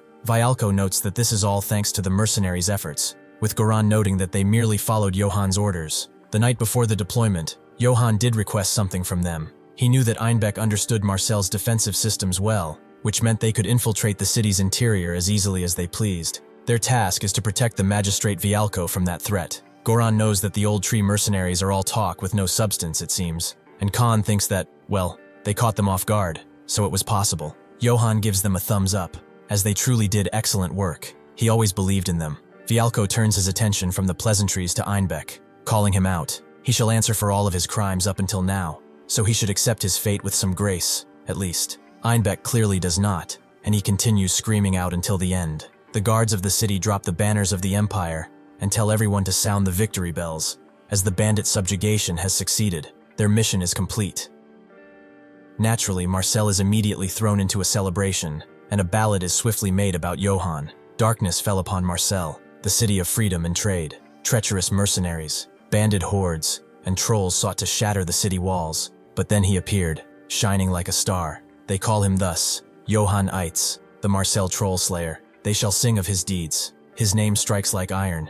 His courage burns like a flame. They should all express their admiration. He is Marcel's hero, the Troll Slayer of fame, Johann Eitz, the man who seizes victory with his fists. With overwhelming strength, he shall subdue even the mightiest of trolls. By his side, his comrades, the townspeople, all call him righteous. He has already become a legend, the hero who killed a troll with only his hands. After the ballad ends, Khan thinks that this place was a city where corpses lay scattered, yet now Johann has brought peace. Goran thinks they should at least say goodbye to him before they go, but Khan tells him a mere mercenary acting all nice would only be a bother to him at this point. Goran guesses so, but now the children of Marcel will not die at the hands of bandits any longer. Khan notes that they should depart, as they must earn again. There will be no work in a place of peace after all. Johann retreats to an office, and Yoon thanks him for handling such a difficult battle. Before they settle their accounts, however, she should pour him a drink. Johann takes it, and asks if he can request the settlement now. Yoon agrees. She hands him the settlement statement for the subjugation operation rewards and spoils. The successful subjugation operation reward was 40 gold coins, the bullhead mercenaries' compensation, 30 silver coins and 100 bronze coins. Johann listens intently, but then chokes on his tea. Why is the settlement amount so large? It's completely different from when he routed the bandits in Ratsburg. Next, Yoon moves on to the monster spoils sale proceeds. The thrall hide sold for 10 gold coins and 60 silver coins. The thrall's blood, sinews and special meat sold for 25 gold coins. Johann immediately chokes on his tea even more, making Yoon wonder if he's right. He says he is. His pupil is blown, and he asks how much that is exactly. Yoon explains that, with all of that combined, he has 35 gold coins, 230 silver coins, and 130 bronze coins. Johann cannot hide his happiness. Inside, he screams out that this is exactly what he wanted. Will Johann, who has earned vast amounts of wealth from the war compensation, finally end his wandering life? Naturally, the celebrations keep going. Gustav continues to pour wine for Johann, who can't really refuse it even though he's had enough to drink by that point. A week has passed since the Marcel battle ended, and they've been enjoying a small, peaceful time. It's to the extent that he feels like he suffered through all that hardship so he could live this kind of life. Gustav holds a toast for Johann, to his brave brother who valiantly defeated the troll, to the Ifale River that saved their comrades, and to the great sage Swetelga, who never truly expected to hear an elven knight say such a thing. They all cheer. A little later, next to them, Swetelga overhears Leon talk about his experience. That troll was about to kill him with an arm as thick as a log. Of course he was not afraid, but right when he was prepared to face a horrible death, Johann appeared, and he did not kill the troll. He tore it to pieces. The swamp was soaked with blood, and his friend Johann said this standing on the troll's corpse. He is definitely dead. He should trust him. After all, he is a troll slayer. The girls who have been listening cheer on, and Swetelga wants Johann to tell him honestly. He has achieved something remarkable this time, an incident that will not affect just Marcel, but the entire empire as a whole. What does he truly want? Is it wealth, glory, or perhaps just power? Johann sighs, noting that this is not even funny. He just wants to live peacefully in Marcel, that's all. Swetelga is a bit confused. The man who killed a troll with his bare hands. Johann tells him that back then, he nearly died. Swetelga also reprimands him. He gave him the blessing of the Ifale River, yet he used it so offhandedly. Did he really think he was supposed to use it so easily? Instead of an elven knight taking it, he would have much rather fed it to a pig. Johann tells him that he couldn't just let him die. When a person is dying right before his eyes, he has to save them with whatever he can. Besides, by saving those people, he can report it to Vialco and earn some goody points. Swetelga clears his throat, chiding him for his kindness, and notes that he is glad he returned safely. When he first saw him reflected in the river waters, the Ifale River spoke clearly that Johann Eitz would have never settled in this Marcel. The river's prophecy is never wrong, yet perhaps he has changed fate with his own strength. Only time can tell now. Johann produces the vial that had the water, and sheepishly asks if he could get a refill since he used it for a good cause and all. Swetelga doesn't know, as it wasn't used on anything worthwhile, but he grabs the vial, noting that Johann should come by his room later and pick it up. More importantly, he should save branch manager Yaon while he still can. Before Johann can wonder what he means, he sees that she is being swarmed by the elves, who note that cats should be flexible, right? She should join them for a much-needed dance. Johann forgot that elves turn into assholes when they have too much to drink, and Johann calls out Gustav, noting that he would like to dance with her. So would he yield her to him? They immediately agree, surprised that she was his type all this time. but of course they will leave. Yaon grabs his hands, thanking him for the assist. She hopes she won't cause any misunderstanding about him or anything. Johan tells her it doesn't really matter. She should just follow his steps for now. One song won't take long, and after that, she can sleep away naturally. Jaon gets a little flustered seeing him like this and denies it. She doesn't want this to end after just one song. She pushes her hands into his and asks if he is willing to dance with her sincerely. Johan looks at her and then nods with a smile. He wonders how long this life can last. No one could possibly know. However, for this moment, he will entrust and thrust his body to the rhythm. He will just keep living this way while he still can. Night falls, and dawn rises. Johan gets up rather groggy in the morning. He is rather scratched, and has a peculiar bite mark on his right trap. He can't even remember how much he drank yesterday. He lets out a yawn and finds balls of fur on his bed, wondering what happened last night. He can't even remember a thing, and his body is aching a bit as well. Unbeknownst to him, he is really scratched in the back. Suddenly, he also finds the water of blessing on his table, and a letter to boot from Swedelga. The secret of the Ifale River, guarded for thousands of years, lies in this bottle. He shall use it carefully. He did not want to interrupt his warm moment, so he waited and left this note. Now that he thinks about it, last night did they perhaps play like that or something? He really drank too much yesterday anyway. He takes a sip of the water, as it is an amazing cure for a hangover, something that Swedelga would definitely not appreciate. Suddenly though, from his open window, he hears a bunch of screaming and crashing, and sure enough, he spots that the entire city is up in flames for some reason. People watch him with a horrified expression, and Vialco watches with a solemn gaze. Johan descends too, and he wonders what the hell this is, and why Einbeck is there too. There's a smell of oil on all of the captured people before him. On the podium in front of them, Vialco appears, calling out to all citizens of Marseille and visitors as well. He sincerely apologizes due to his negligence in management. A shadow of chaos had fallen over the city. Through the betrayal of certain nobles acting on the emperor's orders, it has been revealed that there was an attempt to seize the property, safety, and control of this entire city. Something like this is absolutely unforgivable. Here and now, he vows to lodge a formal protest against the emperor, and the suspects in this incident still remain somewhere in this very city. This is his only warning to them. They should leave this city within 3 days. If they remain here after those days, then they will meet the same fate as the traitors here. He produces a torch and throws it languidly towards the caged man. Einbeck screams at him not to do it, but the torch falls on the oil, and it begins to ripple through before it gets to the caged men, who are also dipped in oil. The people can only watch as they burn alive. Einbeck, in his last moments, sheds a tear. His body, along with his ambitions, fades away in these flames. Everything slips away from his hands. He thinks of his mother, thinking that, just this once, if only he could return to that time, a time he spent with his mother. His life truly was fleeting. As the smell of charred flesh permeates through the city, Vialco turns to the people, noting that for any traitor in this place, they should remember, he, Marcel Magistrate Vialco, will always repay both kindness and enmity. Suddenly, someone pulls Johan away, noting that the magistrate said he wished to meet with him separately. Johan looks at him, wondering what he wants to meet for in such a situation. Just what is this guy plotting? Johan naturally goes to his office afterward, with Vialco noting that he did great in the Marcel battle. Would he mind if he sat down and they could discuss some things? Unlike last time, he has prepared the finest whiskey. How about a drink? Seeing the goblet, Johan gets a few flashbacks, as he doesn't have good memories with alcohol at this point, but he can't really refuse customs. He accepts it for now, and Vialco asks how his life in Marseille has been. Johan notes that there were no inconveniences at all. The reason is probably that Marseille is even more peaceful than ever before. Vialco is glad he is doing well. Their vanguard's condition is important after all. Johan asks what he means by vanguard, and Vialco knows that, of course, he's talking about being the vanguard for the entire war between Marcel and the Emperor. Johan is stunned for a bit, and then just asks what he means. Vialco explains that his strategy and martial prowess are unmatched. It's beyond anything he has seen. Moreover, he possesses outstanding strategic thinking befitting of a commander, and he also has a human warmth that can inspire others. He came to Marcel dreaming of ambition, to fulfill and fully display such abilities, didn't he? As he wishes, he will become the vanguard of Marcel.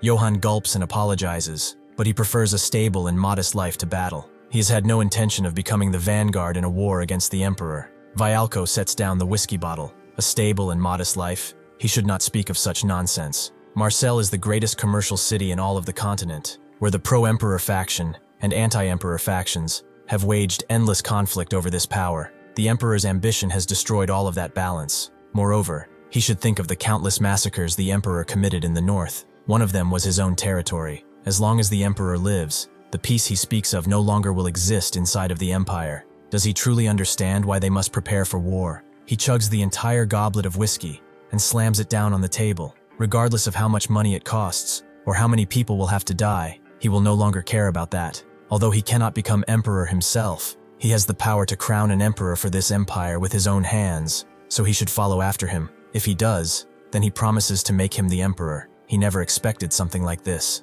As evening arrives, Johann gets ready to leave with the trading company. He only got one piece of armor, but it feels reassuring, fitting perfectly on his body and feeling heavy. Beyond that, he bought pauldrons, a vambrace, a cuirass, some gauntlets, and some other small stuff. In total, he spent 11 coins just on customization. That's the price of a military horse at least. Godin tells him that the preparations for departure are complete, and Johann tells him that they all did good work. With that, they move to depart, but before getting out of the city, Vialco is at the gate and gives him one last bow of the head. Johann looks at him a bit, and then bows his head to exit the city. Godin is a little concerned, so he asks where he is leading the troops to. Could it be that they are going to war? Johann does not speak at first and thinks about what happened last night. Naturally, he refused the offer to become the emperor, which surprised Vialco. He wondered why. Marcel itself is directly supporting such an opportunity for him to gain immense wealth and honor. Johann closes his eyes and speaks. He has realized this when he was young, to his very core, that money is needed to survive in this world. Looking at him, he feels like there must be more than money in this life. Vialco stood in silence for a bit, and then put his goblet down again. He was not misunderstanding his words, right? The current empire is in chaos, beyond any control. Eventually, a great war will break out. It is only a matter of time. Even if he escapes the battlefield in the end, they will not be able to avoid the fighting. How exactly did he plan to live in such a chaotic age? Johann has an answer for Godin. He asked where they were headed, right? His expression is sour. Tears roll down his face, but he notes that their destination is a place full of manly dreams and adventure. Johann's plans to settle in Marseille were naturally destroyed by Vialco. Instead, it's time for a headlong advance toward a world of adventure and manly dreams. At Zarpin County, Bossen Castle, the Count has heard of the fellow who hunted trolls in Marseille. Johann Eitz was it. The troll slayer, they call him. This rumor has spread quite widely, since it's an impressive feat. Whether he is just a braggart or someone with genuine strength, he will be able to tell just by looking at their face. This is Count Zarpin. 5 days have passed since Johann left Marseille. His entire body is covered in sweat and dust. The bugs have started swarming around him as well. The bread he is eating is as hard as a stone, and he is starting to think that it could be used as a weapon soon. It's all familiar stuff to him, but the really tough part is the smell of fur from beasts assaulting his nose. Humans do not have this scent, so he is not used to it at all. It seems that this journey is much more than he could handle. For now, he has no choice but to push forward with the faith that he will make it soon. After all, he did get this letter. One day, before leaving Marseille, Yoon walks with him, asking if he was looking for mercenaries, which was the case. Yoon thinks this is perfect timing, as the trading company was about to showcase a mercenary group anyway. They go to a mercenary hall, and Yoon tells everyone to show respect to their new employer. A few heads turn at that mansion, all of them being beastmen. Johann expects as much, since they are affiliated with a katana trading company. However, they still look pretty intimidating. Yoon tells everyone to please introduce themselves first, and not start any fights if they could. Daike introduces herself first. She is a katana mercenary squad leader and a hyena. The other beastman, Shuka, is also a squad leader, and she is a badger. Johann also introduces himself and knows that he looks forward to traveling with them, since they seem to be good at fighting. He doesn't really care that they are beastmen. Upon the mention of his name, however, the two immediately become fangirlish, as they recognize him as Marcel's troll slayer. They were also pretty confused. Why would a knight who killed trolls hire people like them? Unless he has strange tastes, of course. Johann ignores that comment, and tells them that there are plenty of bandits in the remote areas, right? When dealing with them, numbers are in your advantage. Shuka guesses as such, and Daike agrees that they should all get along going forward. Johann agrees as well. As Daike whips her men into shape, Yaon stands near Johann. Having heard that he will leave Marseille tomorrow, he agrees that it just worked out that way. Yaon shakes her head slightly in a bit of sadness. It's a shame to see him go so soon. They were just starting to get close as well. She also had a gift for him, so he should bend down a little. As Johann does so, Yaon puts something around his neck with a rather pleased expression. This is the Troll Slayer emblem. As a representative of the Katana Trading Company, this is her gift to him. She was also wondering where exactly he was headed. Johann doesn't really have an answer. He is just going to figure it out after departing. Yaon thinks that works out well though. She thought his destination was already decided, so she prepared a letter. It would be far better if he went to the person who was looking for him. Godin sees him read this letter now, and asks what that is. Johann forgot to mention it to him, and handed it over. It is something he received back in Marseille. Someone wants to meet him because he killed a troll. Godin reads it, and is shocked to find that it's a letter from Count Zarpin. Johann asks if he's a famous person or something, and Godin confirms it, adamant that he is. He's incredibly famous in the southern territories. Count Zarpin made great contributions in the past monster extermination campaigns. Like him, he has killed trolls too, and built his reputation upon that. Additionally, he is the only one who can perform a nightly knighting ceremony in this entire region. A knighting ceremony is a ceremony where one is recognized as a knight by someone of noble rank.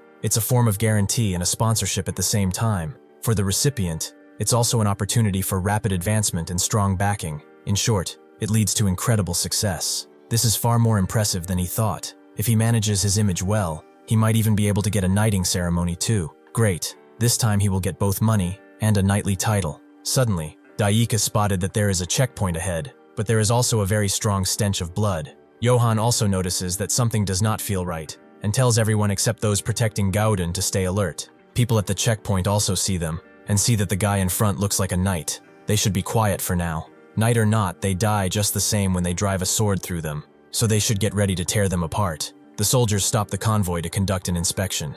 They should identify themselves. Johann introduces himself and asks what they are doing here. As they do so, the two beastmen detect movement around the bushes. Filing this information away for now, the soldier explains that they are conducting a routine inspection. They have received orders to control this entire area. Of course, since he is a knight, they could let him pass, if he would be so kind as to provide a little gift. Johann explains that he is a guest of Count Zarpin, and that, before he talks about gifts or not, he should explain himself. Who is he to conduct this inspection?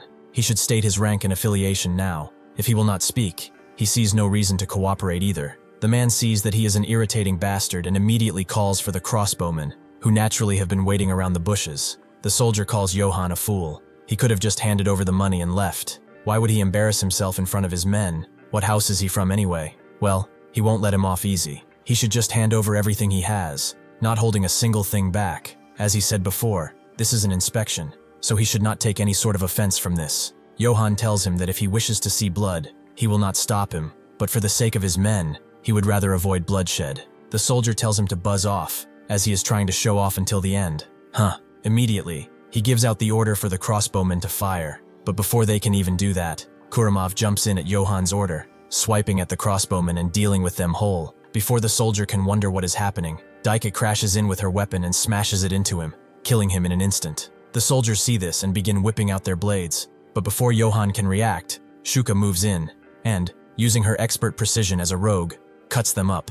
With that, Daiki jumps in with the other beastmen, vowing to prepare them nicely for meals. Johann watches this without even getting his blade out. For some reason, this reminds him of when he was chased by the wolves of Akaiden. They overwhelmed him with numbers and harassed him all day, while he desperately broke through their encirclement and ran away as well. He hid in a merchant caravan, and barely escaped with his life. What he learned then was that alone he could never break through a checkpoint. Now though, just in 30 minutes, everything was resolved with a single word from him.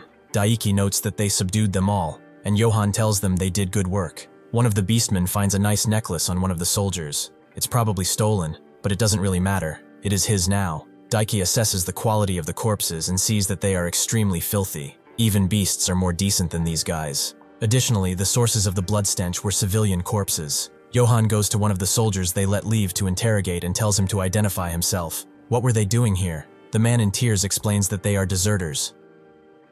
They were fighting at Zarpin Castle. Their situation worsened, and they've been running ever since. Johann is confused. What does he mean by that? There was an attack at Zarpin Castle. The soldier does not know what is happening. Count Zarpin is currently fighting a war. Johann demands more information, asking who he is at war with, and which house he belongs to. The man explains that they are deserters from House Ebner, which Johann has never heard of before. He needs more information. What is the current state of Zarpin Castle? The man explains that House Ebner surrounded Zarpin Castle with a gigantic force. The foolish commander shattered the soldiers' morale, and with supplies cut off, everyone started to starve. After holding out like that for weeks, some exhausted soldiers like them deserted and turned to pillaging. Before Johann can ask anything more, the man's wounds overtake him, and his last words are for God to please forgive him. Johann looks at the man and tells him that he should seek forgiveness from those he has killed instead, and not from his god. That night, as they rest, Godin asks what they should do to get to Zarpin.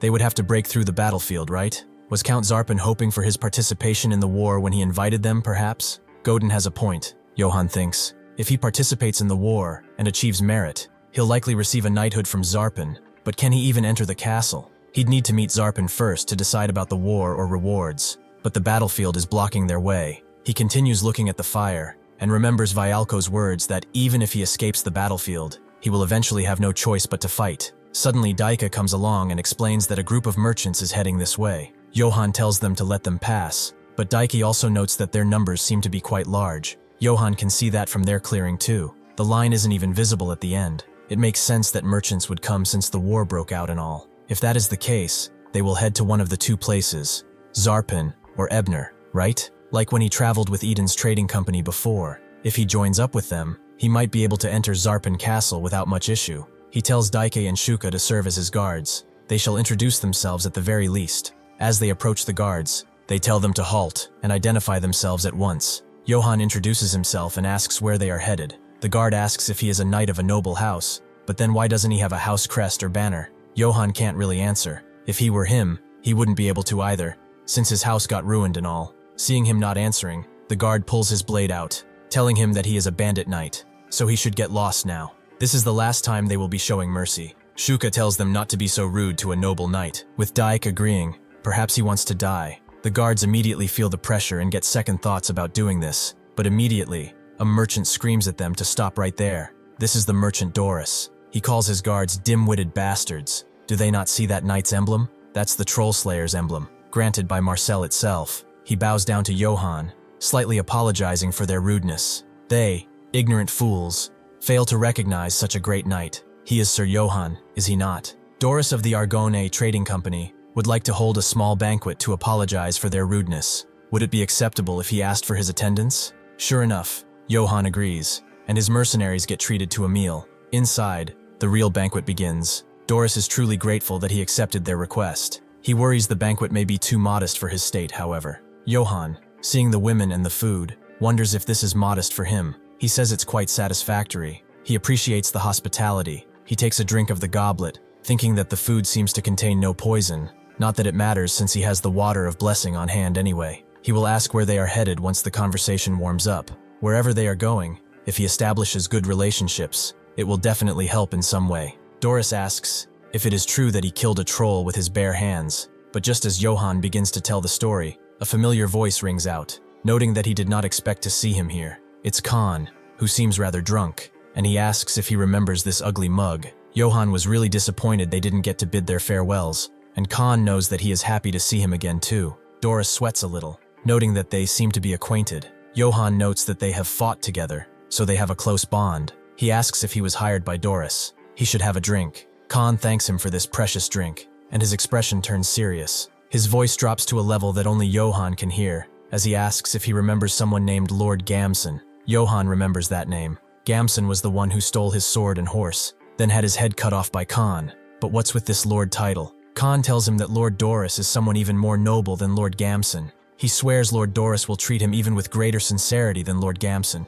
Johann immediately understands the double meaning. He is basically calling Doris double the traitor Gamson was. He plays it off, noting that he must have faith in his employer. That is truly an impressive feat for a mercenary. Everyone should learn from him how to talk. He gives him 2 gold coins, and Khan thinks it's way too much. Johann tells him that he would like to have a more intimate conversation with Doris, so could he please leave them for a moment? Khan then understands that he did, and confirms as such, telling them to have a pleasant conversation. After exiting the tent, he throws his goblet away. Johann sits down next to Doris, not expecting Khan to speak so well of him. He must truly possess a noble character among merchants. Doris thinks that he is far too kind.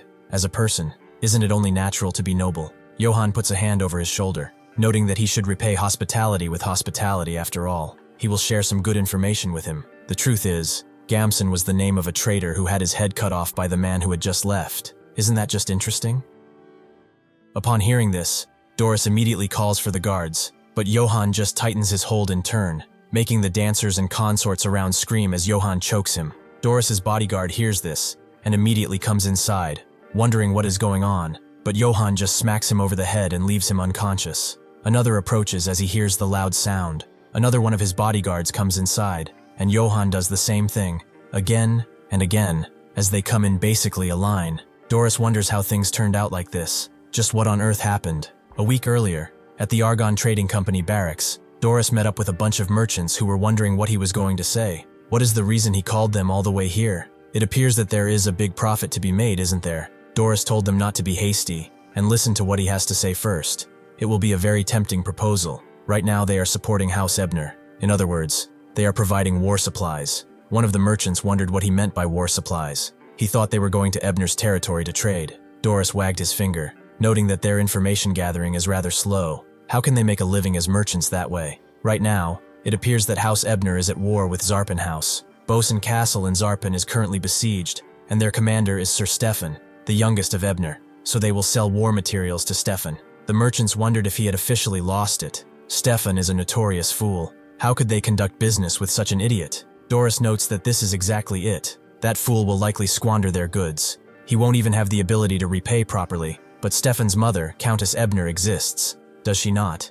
If her foolish little son squanders the goods, they will demand double the amount from the Countess. One of the merchants notes that they might lose their heads for this, and another thought that if the Countess takes this as an insult, what would happen then? Doris tells them to shut it and listen until the end. The Countess has a very clever daughter, does she not? The next househead, Lady Ulrika, is very cunning and strong-willed. The merchants agree now that they thought about it. They've heard rumors that the Countess favors her youngest son, Stefan, so they are not on good terms. Doris wonders why the Countess would appoint the incompetent son as commander when she has such a capable daughter. Isn't it because she favors Stefan and wants to give him military achievements? The merchants did believe that made sense. Doris got to the main part of the plan. They will supply materials to Stefan and officially bill the Countess for the costs. Then the Countess will pay whatever price they demand, for the sake of her house's honor, and her son's honor as well. Now that they understood, they should prepare themselves at once, and go help Ebner. A few days later, when he met with Johann, he saw the Trollslayer badge. He knew that the rumor that Zarpan County had invited him was true.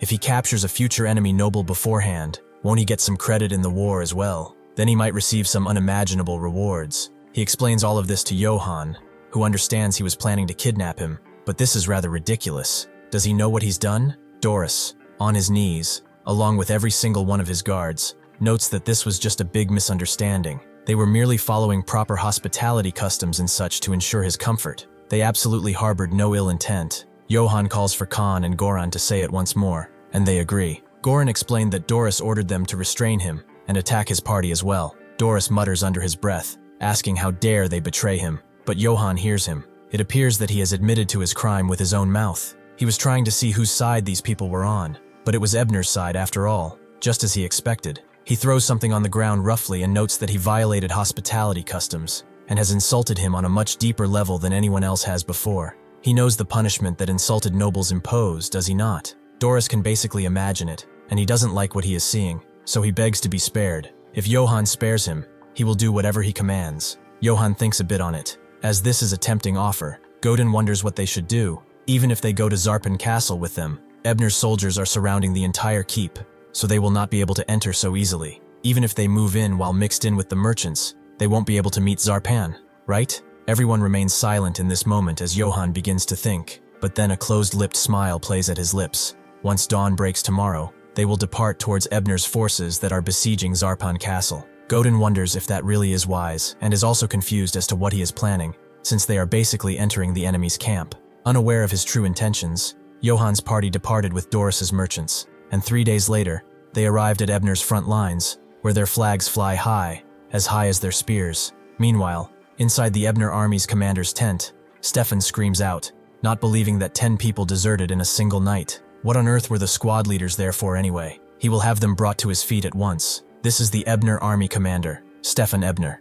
The chief of staff of the army tells him that the soldiers' morale is basically at rock bottom at this point. Does he have any idea how many soldiers have deserted? Punishing the squad leaders now will only incite more resentment. Stefan tells him that this is exactly why. He said they should attack quickly. Why didn't they listen and let things get so bad? The chief of staff, getting a little more than annoyed, tells him that attacking a castle without siege weapons is a foolish venture. Even now, perhaps they should consider using a battering ram at least. However, Stefan has had enough of him and gets in his face. He's getting pretty cocky. Is he a son of House Ebner, perhaps? Huh? The chief of staff is barely able to hold his anger, not believing that such a piece of trash is the commander. He basically acts like a little kid. A few days ago near Zarpan, while traveling, Johan's group was blocked by bandits who attempted to pillage them. They were deserters from the Ebner army. The Ebner army led a massive force and besieged Count Zarpan's Bosan castle. However, their commander-in-chief, Stefan, was incredibly foolish. Eventually, the soldiers saw no hope in their conquest and deserted in droves,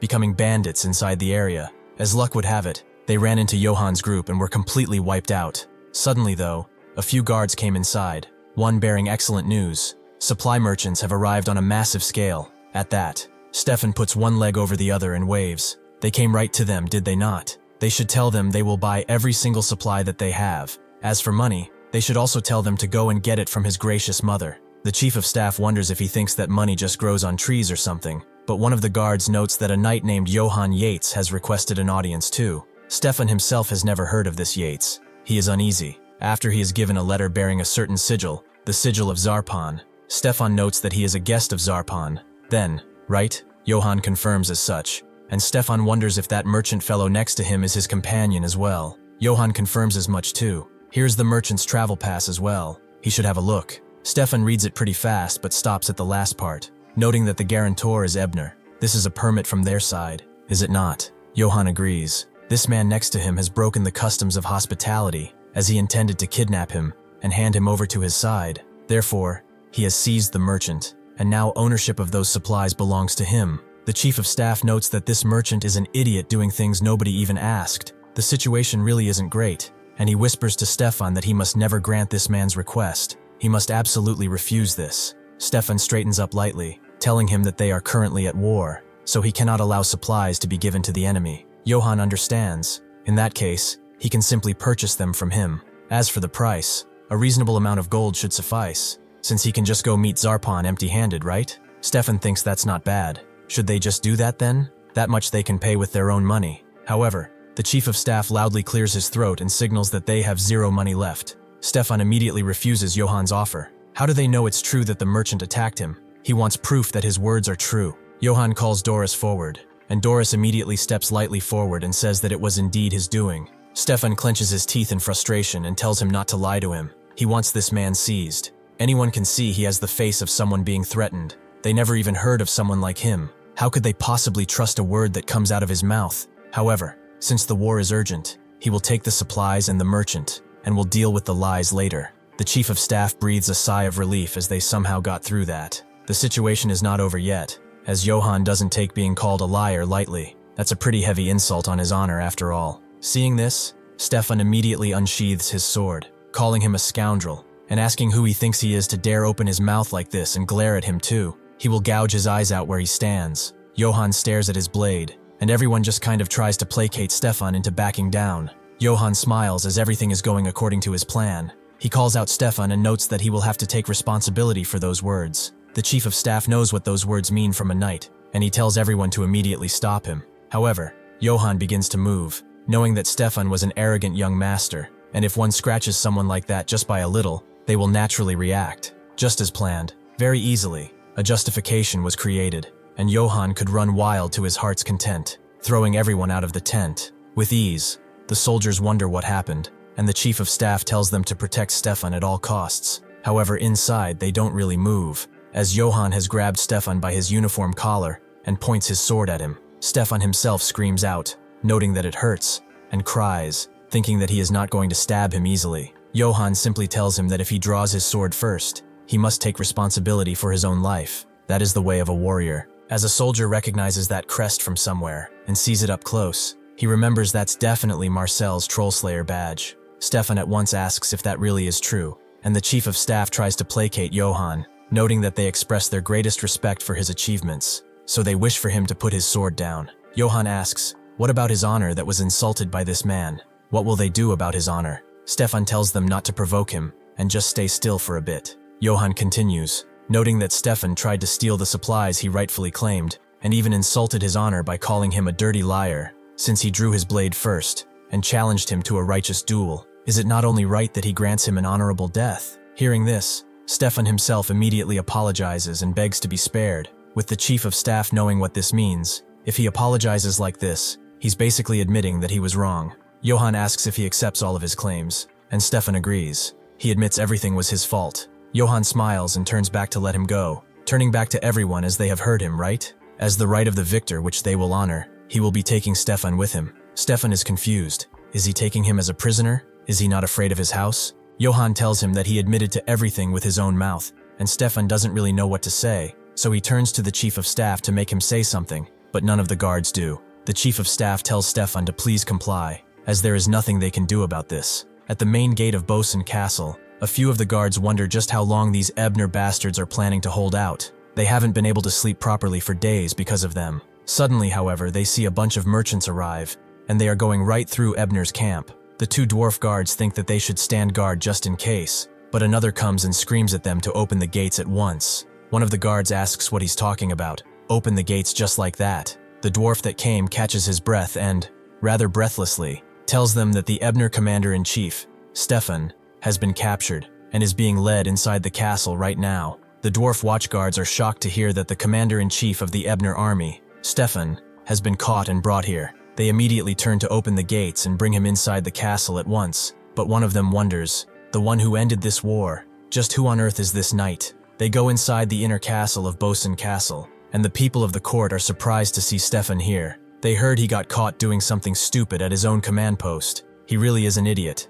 just as the rumors imply. As they keep laughing and snickering, Stefan has had enough of their insolence and asks if they wish to die. He is a son of House Ebner. They shall untie him at once and treat him with the utmost respect. The servants there immediately begin doing so, seemingly used to his antics, and Stefan scoffs as he wants to be taken to Lord Zarpan this instant. Johann wonders why he is so confident when he is just a prisoner, but he will find out soon enough. They go inside the throne room, and Johann is finally faced with Count Zarpan, the Lord of Bosun Castle. He immediately looks at Stefan, who calls him Uncle Zarpan, and Zarpan himself notes that this is a public setting, so he should refrain from using personal titles as such. Stefan whimpers a bit and calls him Count, noting that it has been a long time. Zarpan thought he was leading the attack on Bosun Castle, but to think he would see him as a prisoner. Just what on earth is this pathetic display of his? Stefan notes that he has no real excuse. Zarpan says that considering the relationship between their two families, Bosun Castle will treat him as a guest, not as an enemy. Stefan is glad to hear that. However, Zarpan was not done. Since he was captured by this knight, the ownership of him as a prisoner belongs to him. Stefan is shocked, and immediately calls Zarpan uncle again, noting that he is an Ebner. He is entrusting someone as precious as him to such a lowly person. Zarpan immediately screams at him, asking if he is going to violate the customs of war and rob that knight of his righteous ransom. He should not bring shame to House Ebner and act with duty and honor. Stefan immediately agrees, with tears in his eyes. He nods a few times too. Here, some trivia. What is a ransom? It is basically a medieval custom where a noble captured in war is held as personal property, and the price is paid for their return. Zarpan summons a chamberlain and tells them to take Stefan inside, who is basically crying like a child at this point. With that, he turns his attention to Johann, glad to finally meet the troll slayer of Marcel. Johann bows his head, noting that the honor is all his. He wonders if it's finally his turn. Johann tries to make a good impression somehow, and get knighted by this guy. Zarpan believes they should take a walk as they talk, as he would like to show him around the castle personally. He is quite proud of it after all. As they walk through the castle and end up at one of the watchtowers, Zarpan wonders if he knows why he summoned him. Johann notes that at first he thought he needed him because of the war, but looking at things now, that does not seem to be the case. With such sturdy and high walls and this peaceful atmosphere despite being in the middle of a war, it is hard to believe that this war is a big problem for him. With the reliable Zarpan knights here, there is no way that is true. Zarpan agrees. This war is not a big problem for him. The reason he called him was simply out of curiosity. He should know he also killed a troll when he was quite young, but because of his recklessness, half of his precious knights had died. It is a painful memory to think about even now. Johann knows that he is not talking nonsense. The armor he is wearing now is definitely made out of troll hide. Zarpan continues, noting that when he heard the news that someone took down a troll single-handedly, he thought he should catch that braggart and teach him a rightful lesson. Johann stares at him and wonders what is going on. He's basically doomed if this guy doesn't believe him at all. There are a bunch of knights behind him too, who all stare at Zarpan, waiting for his command. Zarpan puts up his hand, and then slams it down right on Johann's shoulder, noting that he is the real deal. Johann is a little confused now, and Zarpan explains. He captured the enemy's merchant caravan and cut off their supplies, and then even captured the enemy commander in the middle of a battlefield. Just by coming here, he has brought this war to a close. Johann is flattered, but Zarpan notes that too much humility is no good. However, Johann really is relieved. He does not view him negatively, it seems. If that is the case, he needs to make a strong impression if he wants to get knighted. He notes that the Doris merchant caravan he captured, he would like to present it to him as a token of his respect. Johann waits for a reaction, but then finds none, as Zarpan grits his teeth and clenches his fists in rage, asking if he takes him for a man with no honor, he will buy that merchant caravan from him for a generous price. Furthermore, in recognition of his achievements, he will also be granted a separate reward, so he will not refuse. Johann immediately agrees, and Zarpan does not end it there. He will also provide him with the best treatment while he stays inside of the castle, so he should rest as much as he can, and relax his weary body. Johann thanks him for his hospitality, and thinks that he has quite a fiery personality, but he seems to be a good person, so he will do his best. He is already being chased by the Empire. Before he even gets knighted, the last thing he wants is to be hated by a powerful person like a count. In the main castle of Ebner County, news eventually breaks out about Stefan's capture, and the name of the knight who dared to capture the countess's son. The chief of staff notes that he is from a house they have never even heard of before. It was a knight named Johann Yates. Countess Ebner's roar of fury filled the castle at that moment, and Johann's determination not to get on a count's bad side was crumbling without him even knowing about it. Upon calming down just a fraction, the countess demands to know what they were doing while her son was being captured. What on earth could they have been possibly doing? The chief of staff explains that the advisors did their utmost to assist Stefan, but there was nothing they could do due to Stefan's conduct. The countess will not take such words from a commoner, and calls the guards, telling them to behead those incompetent advisors post-haste. They all immediately get on their knees, begging to be spared, as they did their absolute best to protect Stefan. She must see that her words are true. Suddenly the whip cracks right in front of the advisors and the guards, with the one who did it telling the guards to stop. The countess looks at the woman with a crazy expression, demanding to know what the hell she thinks she's doing. This is the eldest daughter of House Ebner, Ulrika Ebner. She explains that the advisors really did do their best. Stefan was clearly captured due to his own stupidity. They cannot afford to lose competent advisors because of one man's foolishness. The countess notes that her brother Stefan was captured and taken as a hostage. How can she say such things in such a situation? Ulrika tells her that it is entirely her fault. Why did she make Stefan the commander-in-chief? Wasn't it to spoon-feed military achievements to such a useless man? With these military costs and massive reparations, and now Stefan's ransom included, how does she plan to handle such immense losses? The countess demands to know if she is daring to hold her responsible, and Ulrika tells her to just rest for a moment if she will, as she, the next matriarch, Ulrika Ebner, will take responsibility and resolve this matter. In the aftermath of the war, unlike in House Ebner where fierce conversations were taking place day in and day out, a pleasant conversation was being held at Bosun Castle. One of the servants comes to Johann, noting that they have exchanged the goods from Doris, and that it has earned him an entire chest full of silver and gold. Johann is pleased at how heavy it is to think that all of this money is his. This should easily exceed the annual income of Edelstein too. Back then, he never imagined he'd earn such money. The servant, however, tells him that it is far too early to celebrate, as there is still Stefan's ransom left to be talked about, right? Now let's take an advanced lesson on the ransom of a knight. The life of a knight is the pinnacle of high risk and high reward. Capturing an opponent and receiving a ransom brings in quite a lot of money, but conversely, being captured results in a huge loss too. The higher the risks,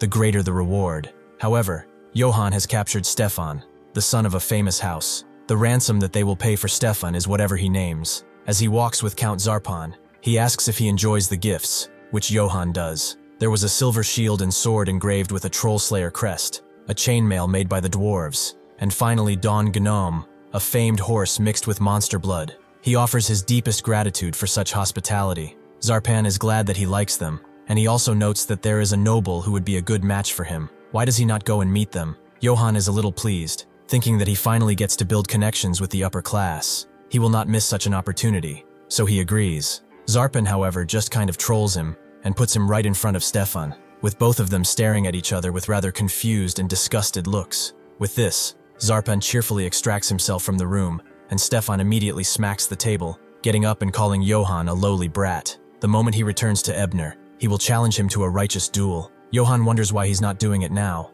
and Stefan just kind of doesn't answer, blushing. Johann is guessing that it is because it's not his house. If he were home, his little mommy would protect him. Is it because he does not have anyone to rely on here? Stefan tells him to watch his dirty mouth. He is of a noble bloodline.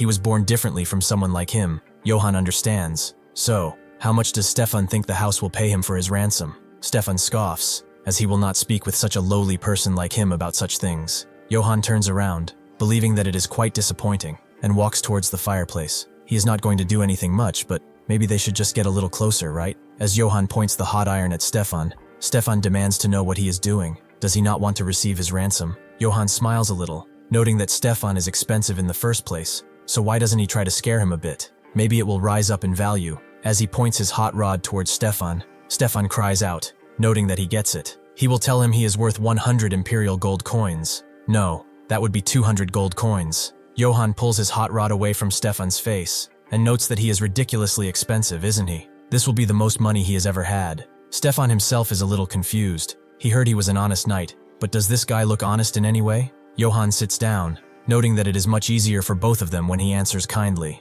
Now he wants to know about his mother. The full story of the war that Stefan told him was enough to make anyone scoff. The daughters of the two houses were intended to enter a same-sex marriage alliance. Now you might wonder how that's possible, but in this world, marriage is a bond of power, so same-sex marriage is said to be rather common. Afterward, they each take an adoptee or a lover, so there is no real issue there. Heirs will be made. The problem was that the greedy countess demanded a silver mine as a pretext for this marriage, and Zarpan, considering it excessive, naturally refused. Then, to protest this, Ebner started a war. Now Johann understands there was a reason Zarpan was so generous to Stefan, who called him uncle. In the end, all the high-ranking nobles are somewhat intertwined. One of the servants comes around with Stefan's wine, which he has requested. Stefan immediately grabs the cup and demands to know what took him so long. Did he make and ferment the wine himself or something? The servant apologizes, and Johann watches as Stefan puts the goblet to his lips. Before he can, Johann tells him to wait, and gives the servant a cup,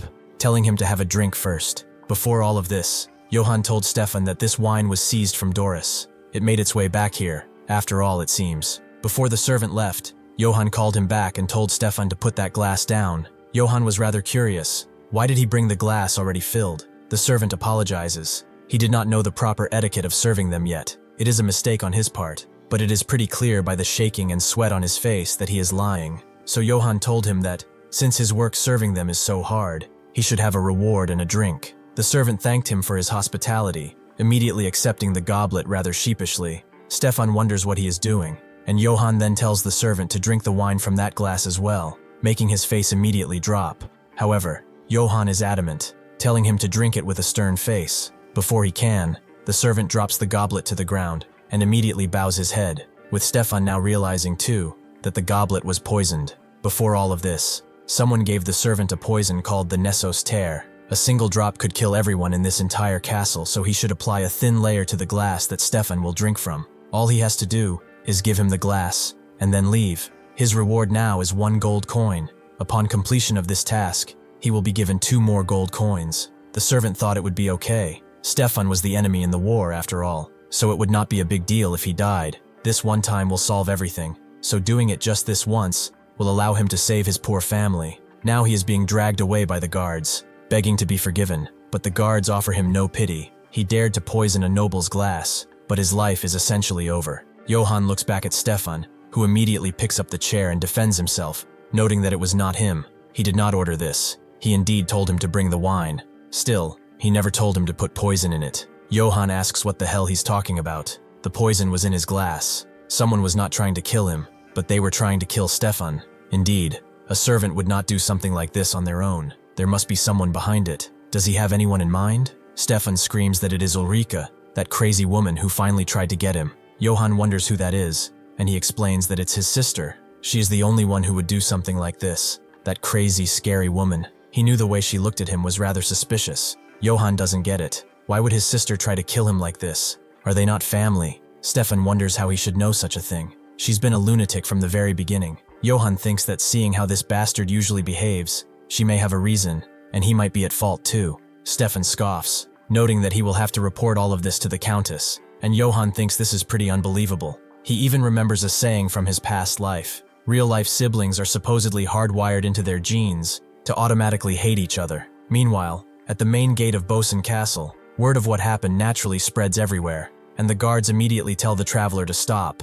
As of this moment, none may enter or leave the castle. Failure to comply will result in immediate execution. The two who gave the poison have made it out of the castle, however. One of them scoffs that the lowly bastard could not even handle such a simple task, with the other noting that Stefan is far too lucky of a bastard. Well, it does not matter. This is only the beginning anyway. Right now, they should just report to Lady Ulrika. Naturally, Zarpan himself has taken over the interrogation of the servant, asking how he dared to do such a thing, and smacking him right in the chest, causing the servant to panic, vomit blood, and get on his knees. Zarpan can't believe it. He trusted him and let him into his keep, and he dared stab him in the back like this. He calls upon the guards and tells them to behead this man and display his head at the castle gate so that any lowly rat like him will know their fate. A servant sheepishly interrupts his rage and notes that he has brought Johann as requested. Zarpan calms down a bit, sweating and sighing, welcoming him inside and noting that they should talk for a moment. As they walk and talk, Zarpan thanks him for protecting his honor.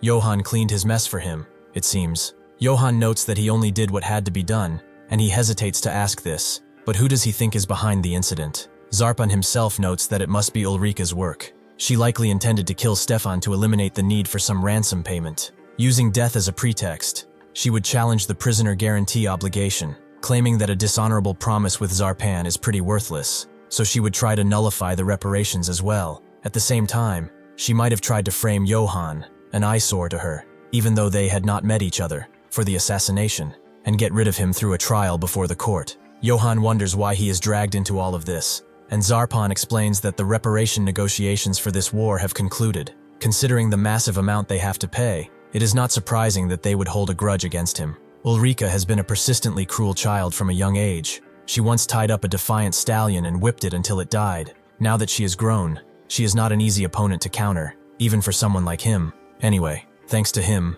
it is Ebner's side that has become desperate. He has not only protected the war effort, but also the honor of House Zarpan. Johann is flattered and thinks that, no matter how much he looks into it, he is being targeted by Countess Ebner. He especially needs to avoid that woman named Ulrika, as he does not know what kind of sadist she is. But now that Zarpan thinks about it, there is something he has been considering. Would he perhaps be interested in receiving a knighthood from him? A knighthood is a ceremony where a king, lord, or even count acts as an ordainer to officially recognize a person as a knight. While it is a once-in-a-lifetime opportunity for an unknown noble, it is not granted to just anyone who comes around, because from the moment a knight is ordained, the ordainer must take full responsibility for any mistakes of the knight. Therefore, knighthood is a ritual for the chosen few, not something freely given. That is why Johann immediately bends his knee, noting that if it is an appointment from someone as honorable as him, how could he possibly refuse? Johann looks back at himself, and how much he has suffered up until now. He grew up facing discrimination since he was young, and while trying to find a way to make a living honestly, his life was just a continuous cycle of being looked down upon. Then his hometown was burned down by the emperor, and he eventually became a wanderer who hid his identity. For someone like him to receive a knighthood, he cannot let such an opportunity slip away. Zarpan seems pleased by this and notes that, if this is the case, could he do him one small favor? Johann asks what it is, and Zarpan turns around, explaining that since Stefan has become his prisoner, should they not head to Ebner to collect the ransom? Naturally, Ulrika will not simply lie still, so she will surely try to kill Stefan once again. He will assign a reliable escort for him, so he should take Stefan to the Ebner territory alive, and he will gladly ordain him as a knight. Johann bows his head and tells him to leave it to him, as he will lead Stefan safely to the Ebner territory. With that, a little later, the gates are opened as the victorious envoys and Sir Johann depart. With this, Johann, with a dream of knighthood in his very heart, departed for the Ebner territory. Half a day after the victorious envoys begin their journey, Stefan pulls closer to Johann's horse